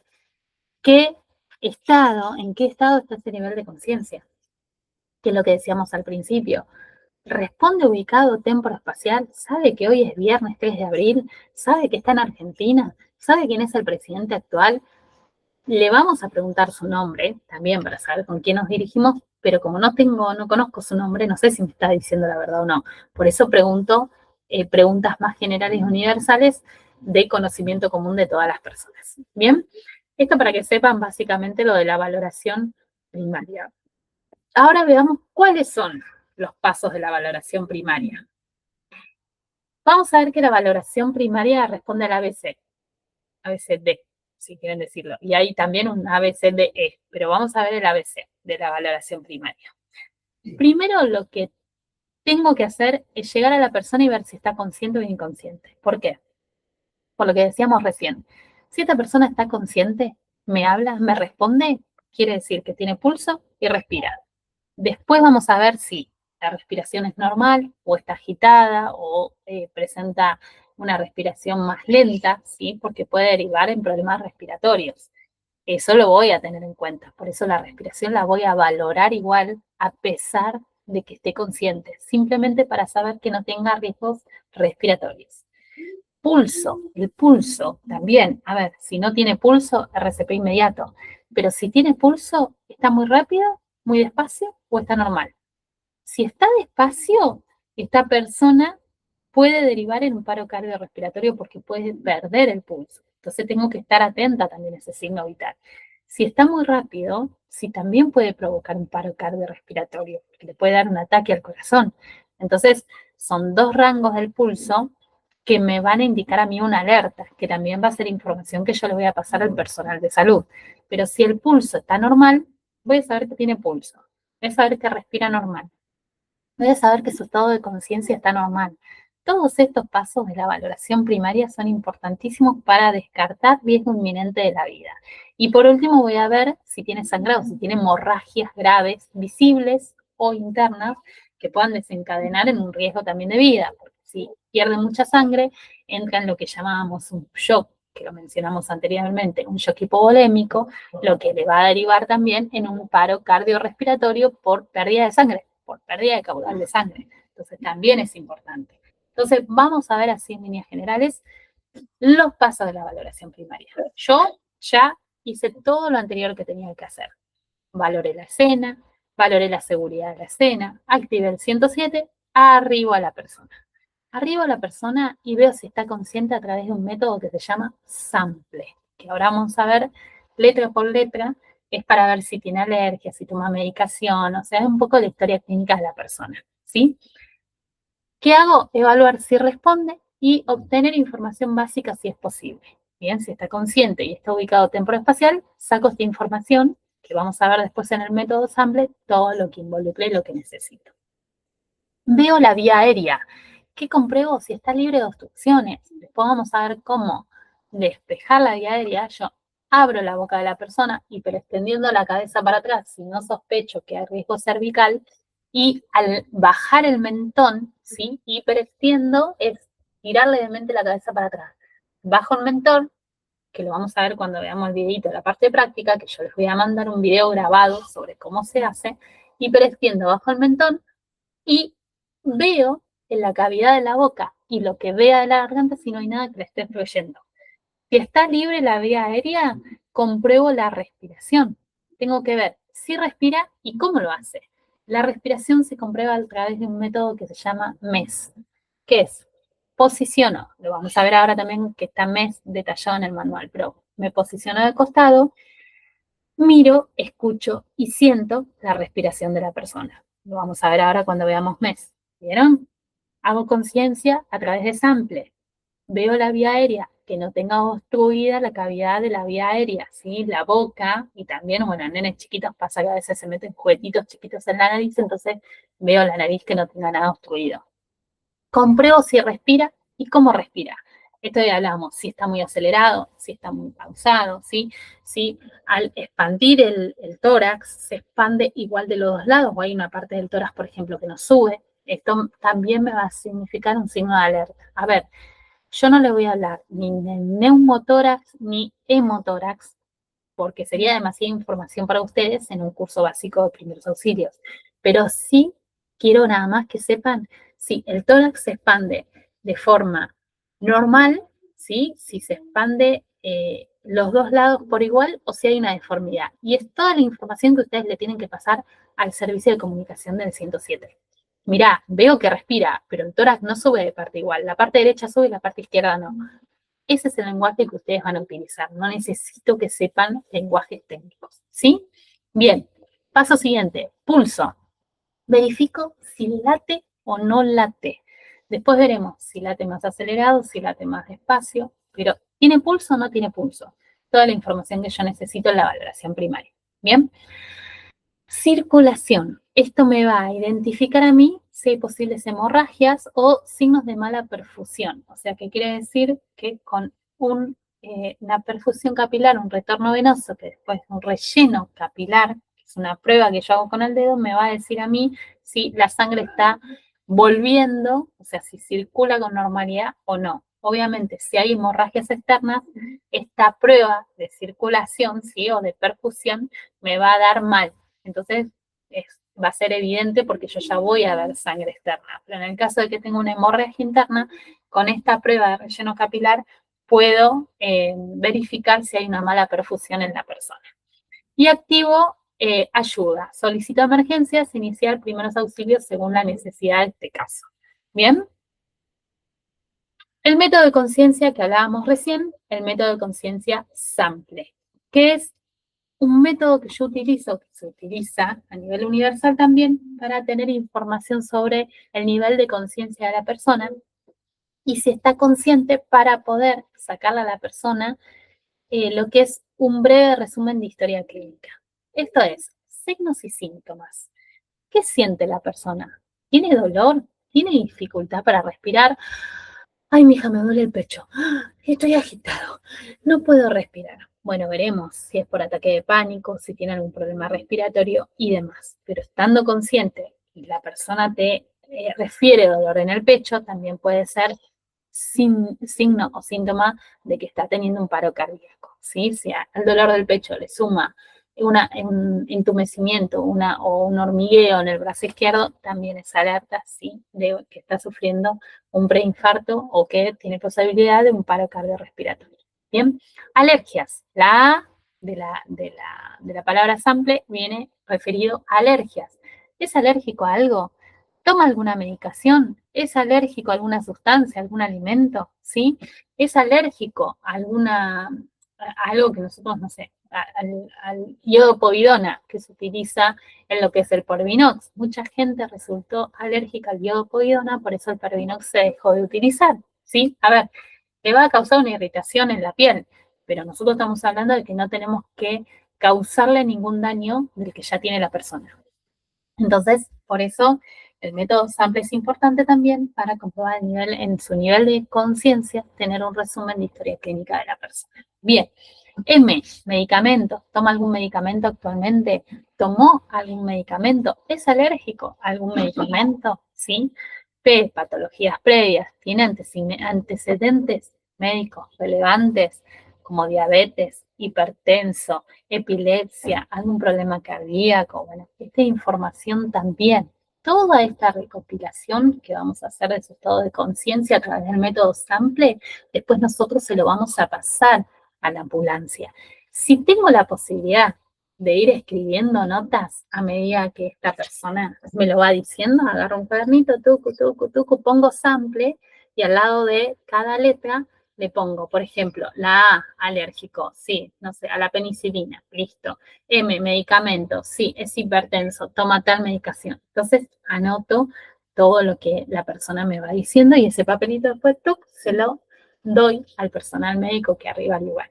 Bien, patologías previas, ya lo dijimos, última ingesta, que esto es comida, líquidos o medicamentos recientes. Esto también es importante, por ejemplo, me encuentro con una persona que sufrió hipotensión, que es esto, una presión baja, una baja de presión y se desmayó. Esta persona son las 6 de la tarde, salió de su casa a las 7 de la mañana y su última ingesta fue el desayuno a las 7 de la mañana. Es obvio que le va a bajar la presión, ¿sí? Porque está descompensada, necesita estabilizarse y luego consumir líquidos para hidratarse, porque la persona se está deshidratando, y una alimentación para recibir la energía que necesita su cuerpo para poder seguir funcionando el resto del día, ¿sí? Por eso es importante también conocer cuándo fueron sus últimas ingestas. Eventos previos. ¿Qué ocurrió antes de la emergencia? O sea, venía caminando y se desmayó porque sí, o venía caminando y viene de hacer una actividad extensa, una actividad física extensa, de mucha demanda energética. Bueno, estos datos también son importantes dentro de lo que es el método sample. Acá pasamos a valoración primaria, que es lo que yo les decía, además de la conciencia, con el método ABC. Tenemos primero la valoración primaria, la valoración de conciencia a través del sample.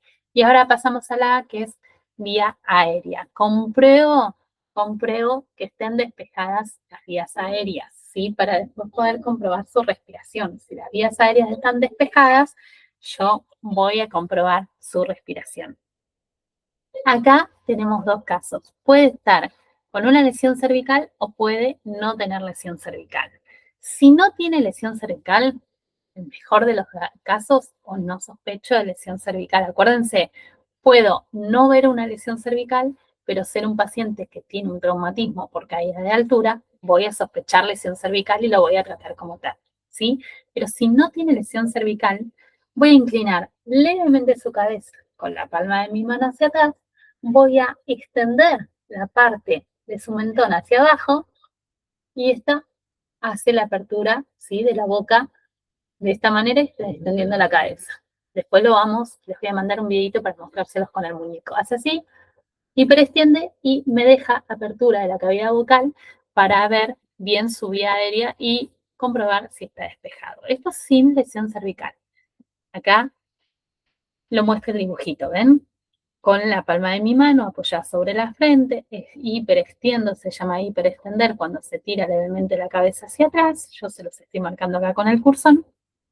Y con los dedos, que puede ser así, ¿no? O sea, el dibujito lo muestra acá, ¿sí? O hiperextender también se puede hacer así. Hiperextiendo, abro la mandíbula para que me deje la visual de las vías aéreas, ¿sí?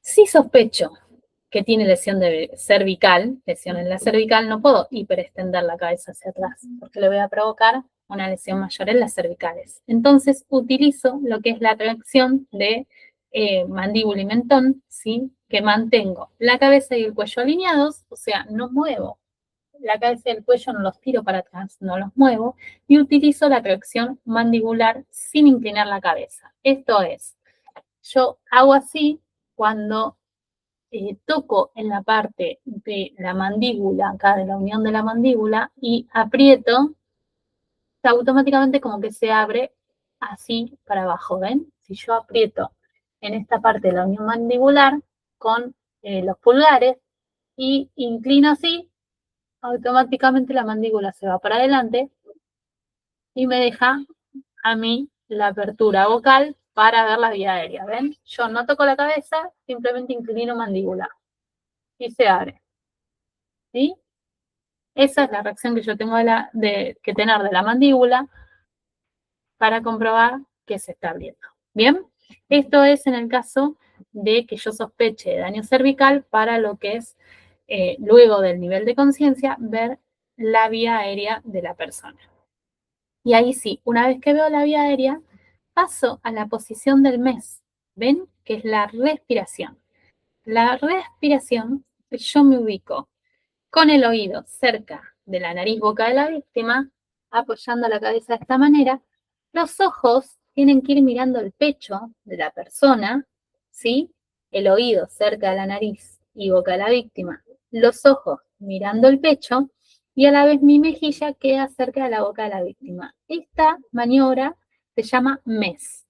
Miro, escucho y siento. Entonces, miro si el tórax se expande, escucho el aire que sale de su mejilla y siento el aire o sea, escucho el aire que sale de su boca y siento el aire que rebota sobre mi mejilla. Acá en la imagen lo tienen, yo se los muestro con el cursor, como la señora o la chica está posicionada en una posición de mes para escuchar y sentir la respiración de esta persona. Si la respiración es nula, voy a pasar a hacer, o sea, si la víctima no respira, voy a pasar a hacer una respiración asistida de esta persona, que después vamos a ver cómo se hace la respiración asistida. ¿Sí? Que es pasarle aire a la persona para que reciba el aire y regule su respiración. Generalmente se hace con elementos o insumos, como ser un ambú, que es como una bomba que transmite aire a la persona, o directamente se le pasa oxígeno al 100 o al 200% según necesite la persona para regular su respiración. Esto, por ejemplo, pasa mucho en personas que sufren asma. Las personas que tienen asma, se le baja la oxigenación. Al bajarse la oxigenación y no poder estabilizarla con medicación, su oxigenación, generalmente le pasan medicación a través de corticoides, y esos corticoides regulan su oxigenación en sangre. Entonces esta persona logra regular su oxigenación y a la vez regular su respiración. Cuando no logran hacerlo con medicación o solos, de forma sola, o con el sobutamol, el PAP que utilizan, sí o sí se le pone oxigenación a través de oxígeno, a través de cánula, que le manda oxigenación directa al 100 o 200%, lo que la persona necesite para regular de forma rápida su oxigenación y su respiración. ¿Bien? Y por último, tenemos circulación. Dentro de la circulación entran dos cosas. Tenemos, acuérdense, nivel de conciencia, vía aérea, respiración, y ahora tenemos que evaluar el pulso. El pulso también entra dentro de circulación, porque el pulso puede estar presente o ausente, ¿sí? Y se puede palpar fácilmente, de forma carotidia en los adultos, ¿sí?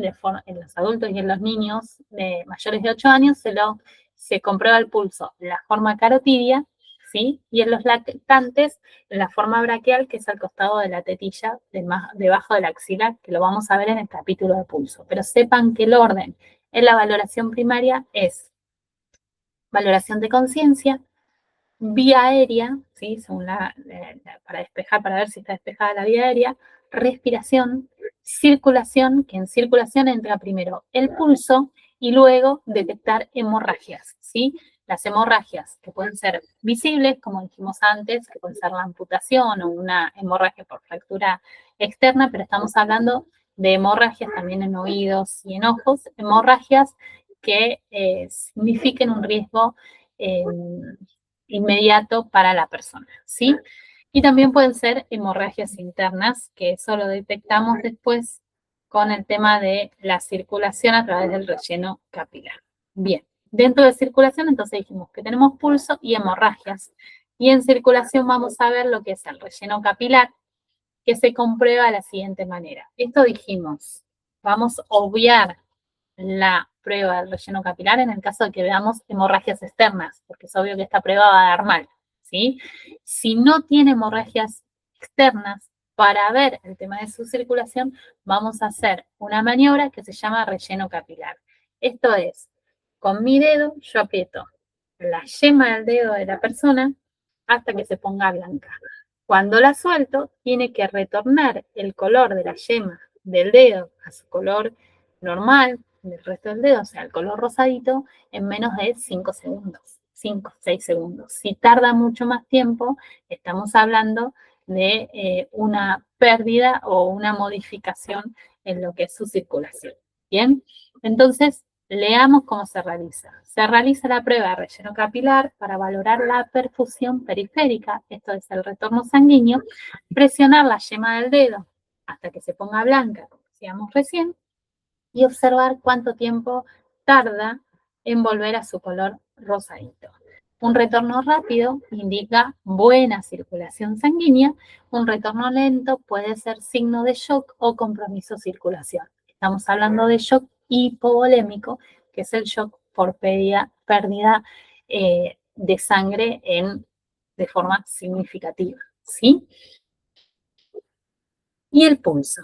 ¿Cómo tomar el pulso? Vamos a ver primero qué es el pulso. ¿De qué estamos hablando cuando hablamos del pulso? El pulso es la expansión rítmica, ¿sí?, de las arterias producidas por los latidos del corazón. Esto es un movimiento que se hace de esta manera en la arteria, que es lo que me marca el latido cuando hace pum, pum, pum.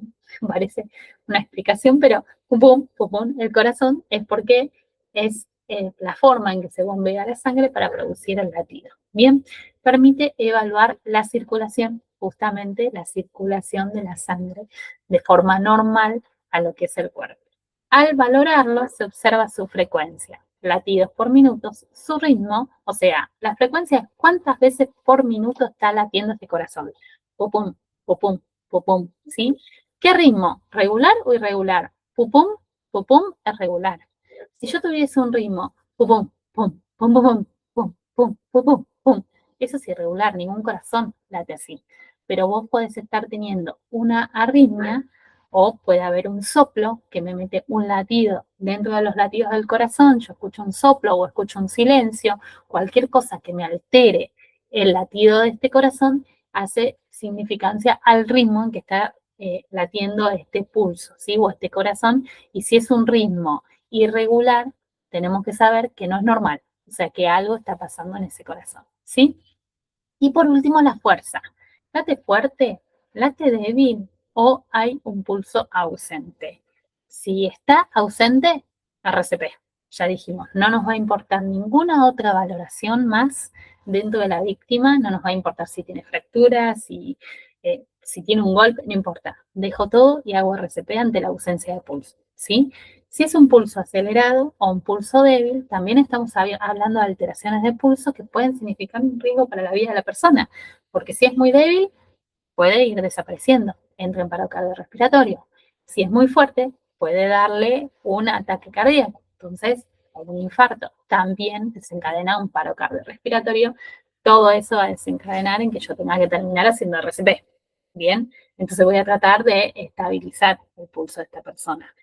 Por ejemplo, si yo encuentro una persona muy alterada, muy agitada, y no sé si es un paciente que tiene problemas cardíacos, voy a tratar de tranquilizarlo igual para que se regule su frecuencia cardíaca a los fines de evitar que se desencadene un mal mayor en esta persona. ¿Sí? Bien.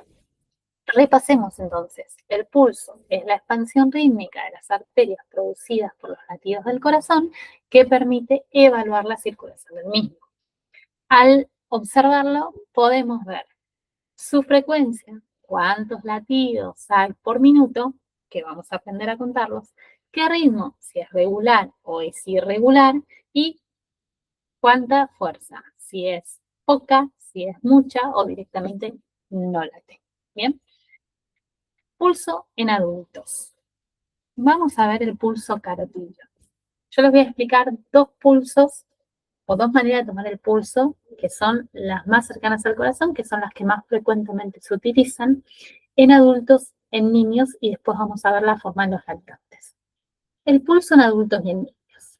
Yo voy a seguir con mi dedo índice y mi dedo medio, voy a ir hasta el lado del cuello, justo por debajo de la mandíbula, esta es la mandíbula, voy por debajo donde se une el cuello y la mandíbula. Miren, acá tengo la mandíbula, acá tengo el cuello. En esta unión del cuello y la mandíbula yo voy a poner mis dos deditos y voy a apretar un poco. Ahí me voy a quedar por lo menos 4 o 5 segundos ubicando el pulso. Si yo ubico el pulso, siento el pulso, ahí voy a ver cómo es la frecuencia del ritmo de este pulso. A ver, ¿late normal? ¿Late con fuerza? ¿Late disminuido? Bien, y ahí voy a saber más o menos si el pulso está normal o no. Si yo meto los dedos y no hay pulso, inicio el RCP. Bien, si yo detecto que sí hay pulso, voy a quedarme 15 segundos, porque ahí ya no hay riesgo de vida de la persona. ¿Sí? Si hay pulso, no tengo que ir inmediatamente a hacer RCP. Entonces, cuento en 15 segundos cuántas veces late este corazón. En 15 segundos cuento cuántas veces late. 1, 2, 3, 4, 5, 6, puede ser regular. Bien, una vez que tengo el total de cuántos latidos conté en 15 segundos, lo multiplico por 4. Porque es más fácil multiplicar eso por 4, porque en 15 segundos yo voy a saber cuántos latidos hay, cuántas veces late, los cuento, los multiplico por 4 y me da cuántos latidos tengo en un minuto. Bien, eso me da el total de los latidos para que yo después pueda pasar esta información también al servicio de ambulancia. Esto es el pulso carotidio. Carotidio se dice porque está en la parte del cuello de la carótida. Bien, hay otra forma más de evaluar el pulso, tanto en adultos como en niños, que es el pulso radial. ¿Cómo evalúo el pulso radial? Pulso radial también con el dedo índice y el dedo medio, por donde va el dedo gordo, acá pasa una arteria que es la arteria radial. Bien, por debajo del pulgar, que es el dedo gordo, acá a la altura donde se une la muñeca y el dedo gordo, voy a poner mis dos dedos. ¿Ven ahí? Y ahí me voy a quedar contando lo mismo. Si el pulso es ausente, inicio de RCP.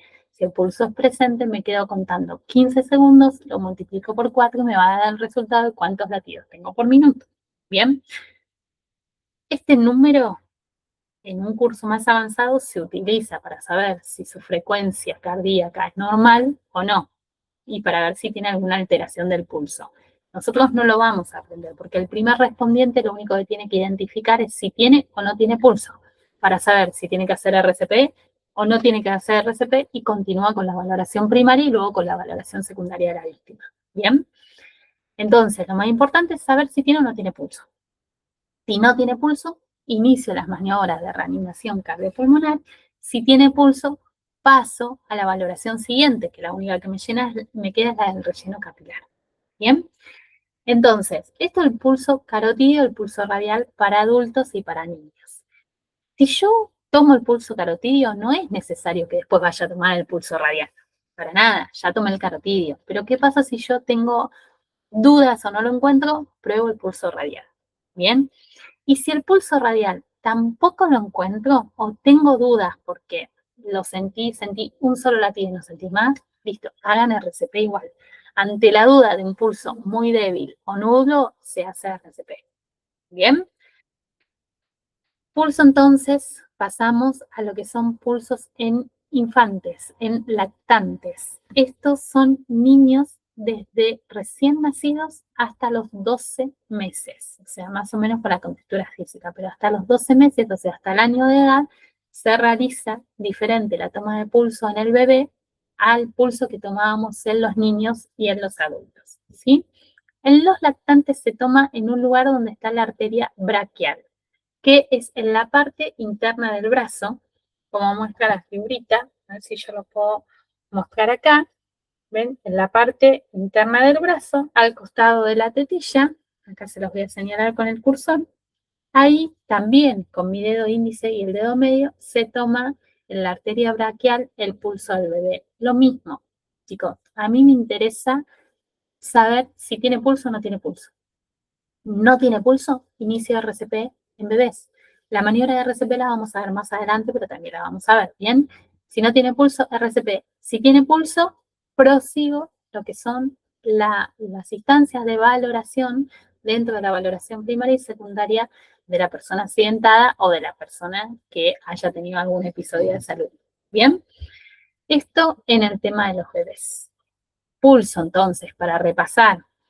Pulso es la expansión rítmica de las arterias producidas por los latidos del corazón y que permite la evaluación de la circulación de esta persona. Al valorarlo se observa su frecuencia, o sea, cuántos latidos hay por minuto, su ritmo, si es irregular o regular, y su fuerza, si late fuerte, débil o si está ausente. Si está ausente, siempre inicio maniobras de reanimación cardiopulmonar. En los mayores y en los niños se toma el pulso primeramente en la altura de la arteria carotidia y si no lo encuentro o tengo dudas, inicio RCP. ¿Bien? Otro pulso, otro lugar donde puedo tomar el pulso, pero que está más lejano al corazón, es el pulso radial, que está a la altura de la muñeca, también para adultos y para niños. Y el pulso, el lactante, se toma a la altura de la arteria braquial, que es en la parte interna del bracito del bebé. El bebé se contempla entre los 0 y los 12 meses de vida. Bien, y como decíamos anteriormente, ante la ausencia del pulso, activo inmediatamente el servicio de emergencias, que es el 107, ¿sí? Inicio las maniobras de RCP, reanimación cardiopulmonar, y voy controlando los signos vitales, que todo esto lo vamos a ver cuando tengamos el capítulo de RCP, porque, por ejemplo, en los lactantes, primero se inicia la maniobra de RCP durante 2 minutos, luego se llama el servicio de emergencias y se continúa con la maniobra de RCP, porque los lactantes son los que más probabilidades de recuperar los signos vitales tienen, con una atención prioritaria en lo que es la reanimación cardiopulmonar. Pero son acotaciones que vamos a hacer más adelante, ¿sí? Entonces, activo el servicio de emergencias, inicio maniobras de RCP temprana, reanimación cardiopulmonar. Si tengo para hacer reanimación cardiopulmonar asistida a través de un DEA, también pido que me lo traigan y lo utilizo. Y controlo los signos vitales después de determinados minutos de maniobras de RCP, que lo vamos a ver. Vuelvo a controlar los signos vitales para ver si la persona recuperó o no el pulso, y si no lo recuperó, continúo con lo que son las maniobras de RCP en la persona. Bien, veamos ahora, cuando hablamos de paro cardiorrespiratorio, ¿a qué hacemos referencia? El paro cardiorrespiratorio, porque tenemos que saber hacer. Si vos me decís, bueno, a ver, hay una parada cardiorrespiratoria, hago RCP, pero ¿a qué hacemos referencia cuando hablamos de paro cardiorrespiratorio, además de la ausencia del pulso? ¿Sí? El paro cardiorrespiratorio es una emergencia, acuérdense la diferencia entre urgencia y emergencia. Esto es una emergencia porque requiere atención inmediata, porque pone en riesgo directo la vida de la víctima, ¿sí? El corazón deja de latir y la respiración se detiene. Sepamos algo, si el corazón no late, la persona no respira. No hay ninguna persona que pueda respirar con un corazón sin latido, ¿sí? Pero puede pasar al revés, donde la persona no respire, pero sí tenga latido. ¿Por qué? Porque tiene una obstrucción de la vía aérea, pero el corazón sigue latiendo. Aunque después de determinados minutos que la persona no respira, va a desencadenar en un paro cardiorrespiratorio y el corazón va a dejar de latir, ¿sí? Pero es importante esta salvedad. Bien, entonces el paro cardiorrespiratorio en una emergencia es prioritario, ¿sí? Requiere atención inmediata porque pone en riesgo directo la vida de la persona. La respiración se detiene, el pulso está ausente, o sea, el corazón deja de latir, interrumpiendo el flujo del oxígeno y poniendo en riesgo la vida en pocos minutos. Requiere atención inmediata, que es lo que decíamos también cuando hablamos de la diferencia entre urgencia y emergencia. En emergencia requiere atención inmediata, ya que cada minuto sin atención disminuye la supervivencia. Esto es, disminuye la probabilidad de que la persona recupere o pueda recuperar sus signos vitales. Se reconoce por, el paro cardíaco, se reconoce por inconsciencia. Esto quiere decir que no responde a estímulos que le vayamos a hacer a la persona. Yo después les voy a mostrar en un video cómo se hace el estímulo a la altura de los hombros para provocar es como un, no sé cómo explicarlo, pero es como un pellizco que yo provoco o aprieto de una manera en un lugar donde tenemos un nervio que duele. Entonces yo al apretar ahí provoco un estímulo para que la persona me reaccione frente a este estímulo. Si yo le digo, señor, me escucha, y le aprieto esta parte del hombro, la persona, si estaba inconsciente, puede tener algún estímulo, ya sea gestual, o sea, gestual o verbal, o directamente recobre la conciencia para responder frente a este estímulo que yo le estaba provocando. ¿Sí? Entonces, en un paro cardíaco no responde a ningún tipo de estímulo que nosotros provoquemos en la persona. Tiene ausencia de la respiración o respiración prácticamente anormal, jadeo. Esto es un jadeo, ¿sí? Ausencia de pulso. No late el corazón, no late el corazón o late muy disminutivamente, o sea, muy poquitos latidos y casi no lo siento y eso está teniendo un infarto, entonces también va a necesitar RCP, ¿sí? Esto, acuérdense, en un paro cardiorrespiratorio. Frente a un paro cardiorrespiratorio se deben seguir los siguientes pasos.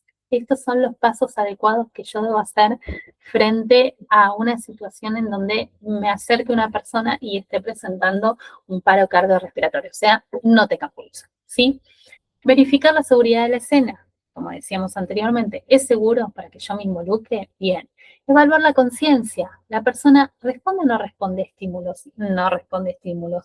Pido ayuda, activo el sistema de emergencias, activo el 107 o derivo a otra persona para que lo pueda activar. Bien.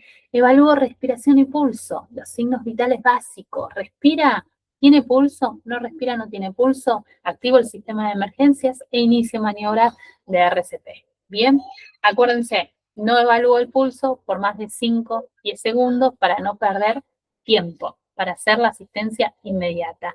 E inicio, como acá dice lo último, reanimación cardiopulmonar. Si no respira y no tiene pulso, inicio la reanimación cardiopulmonar, el RCP inmediato, y pregunto también si hay alguien que pueda conseguirme un DEA, si es que hay un DEA en el lugar, para que me lo alcancen.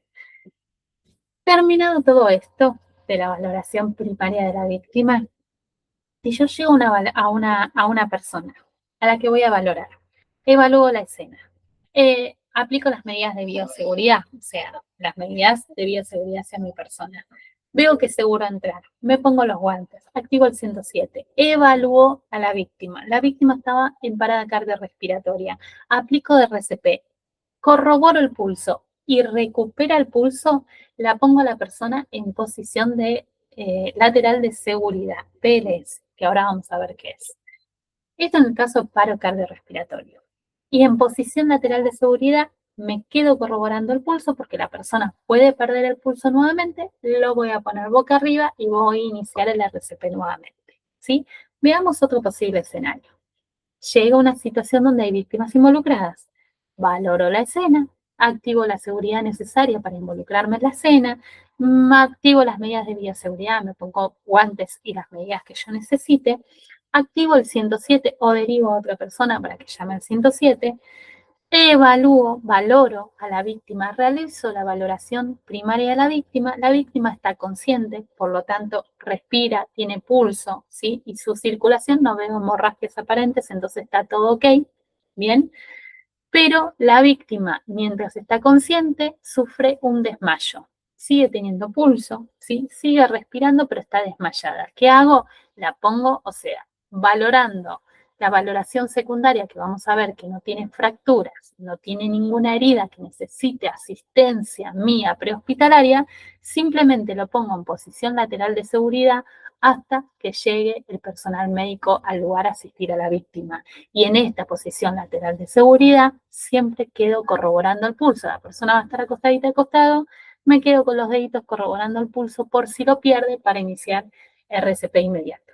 Bien, veamos, también les voy a mandar un videito de cómo se hace la posición lateral de seguridad y la valoración primaria para que sepan los pasos correctos, ¿sí? Así ustedes se ayudan visualmente de esta primera clase para que sepan después cómo realizar la parte práctica.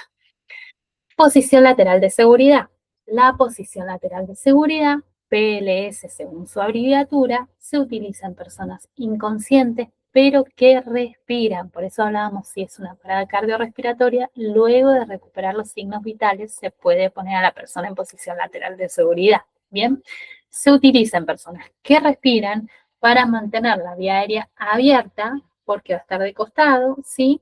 Y me evita la aspiración en el caso de que esta persona vomite. Si vomita, ¡tuc!, el vómito o cualquier fluido que largue por la boca va a salir de costadito y no se va a ahogar con su propio vómito. Está indicada cuando no hay paro cardiorrespiratorio, o sea que ya lo recuperé, porque si está en paro cardiorrespiratorio no lo puedo poner en posición lateral de seguridad, porque es como realizo la maniobra de RCP. Para el RCP lo tengo que tener en posición boca arriba. ¿Bien? Tampoco se realiza si se sospecha lesión de cervicales y columnas, como dijimos anteriormente. Si hay sospecha de lesión en cervical y columna, al paciente no lo muevo bajo ninguna circunstancia, a menos que lo tenga que extraer del lugar sí o sí, porque quedándose donde está corre riesgo su vida. Bien,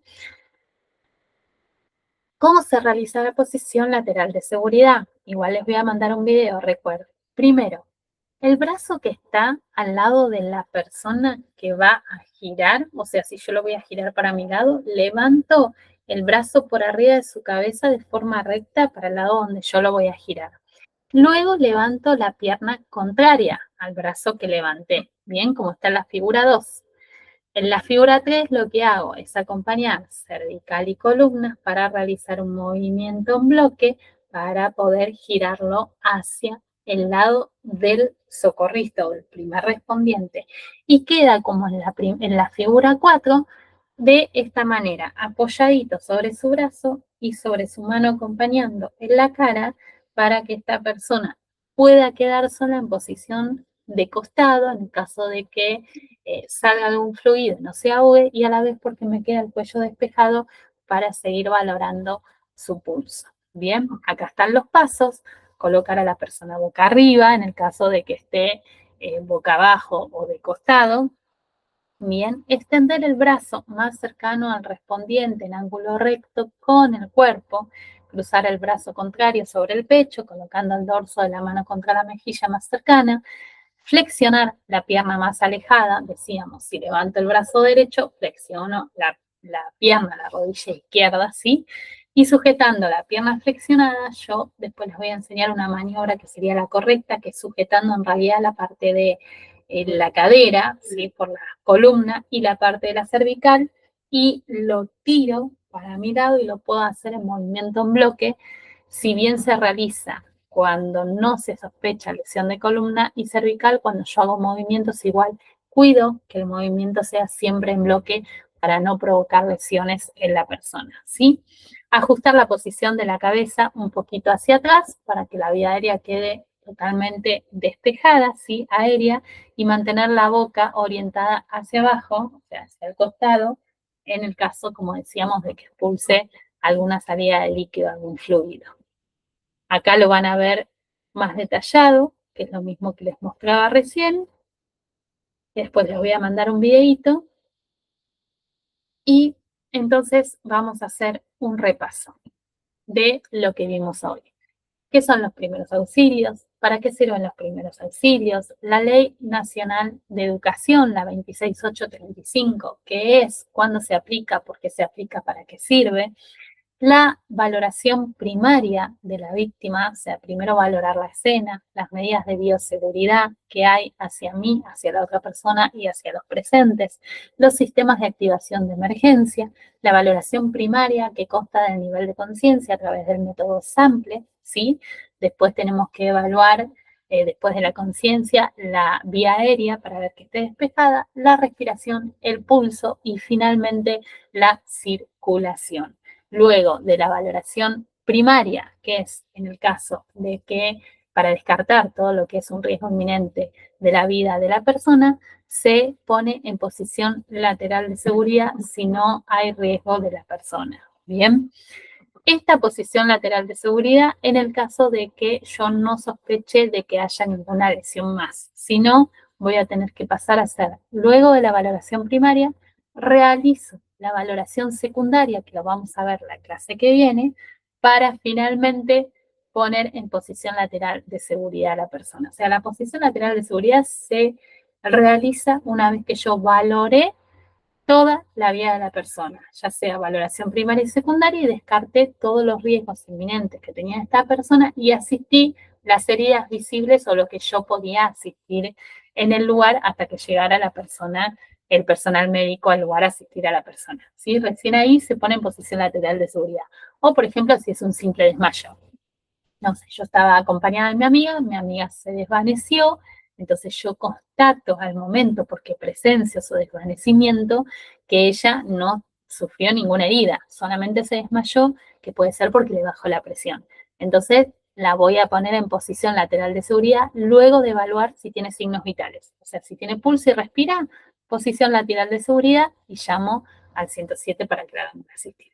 Bien, le voy a mandar videitos para que tengan un ejemplo visual de cómo se realiza la valoración primaria de la salud y también cómo se realiza la posición lateral de seguridad. Y a su vez le voy a mandar un PDF con actividades que me tendrán que entregar.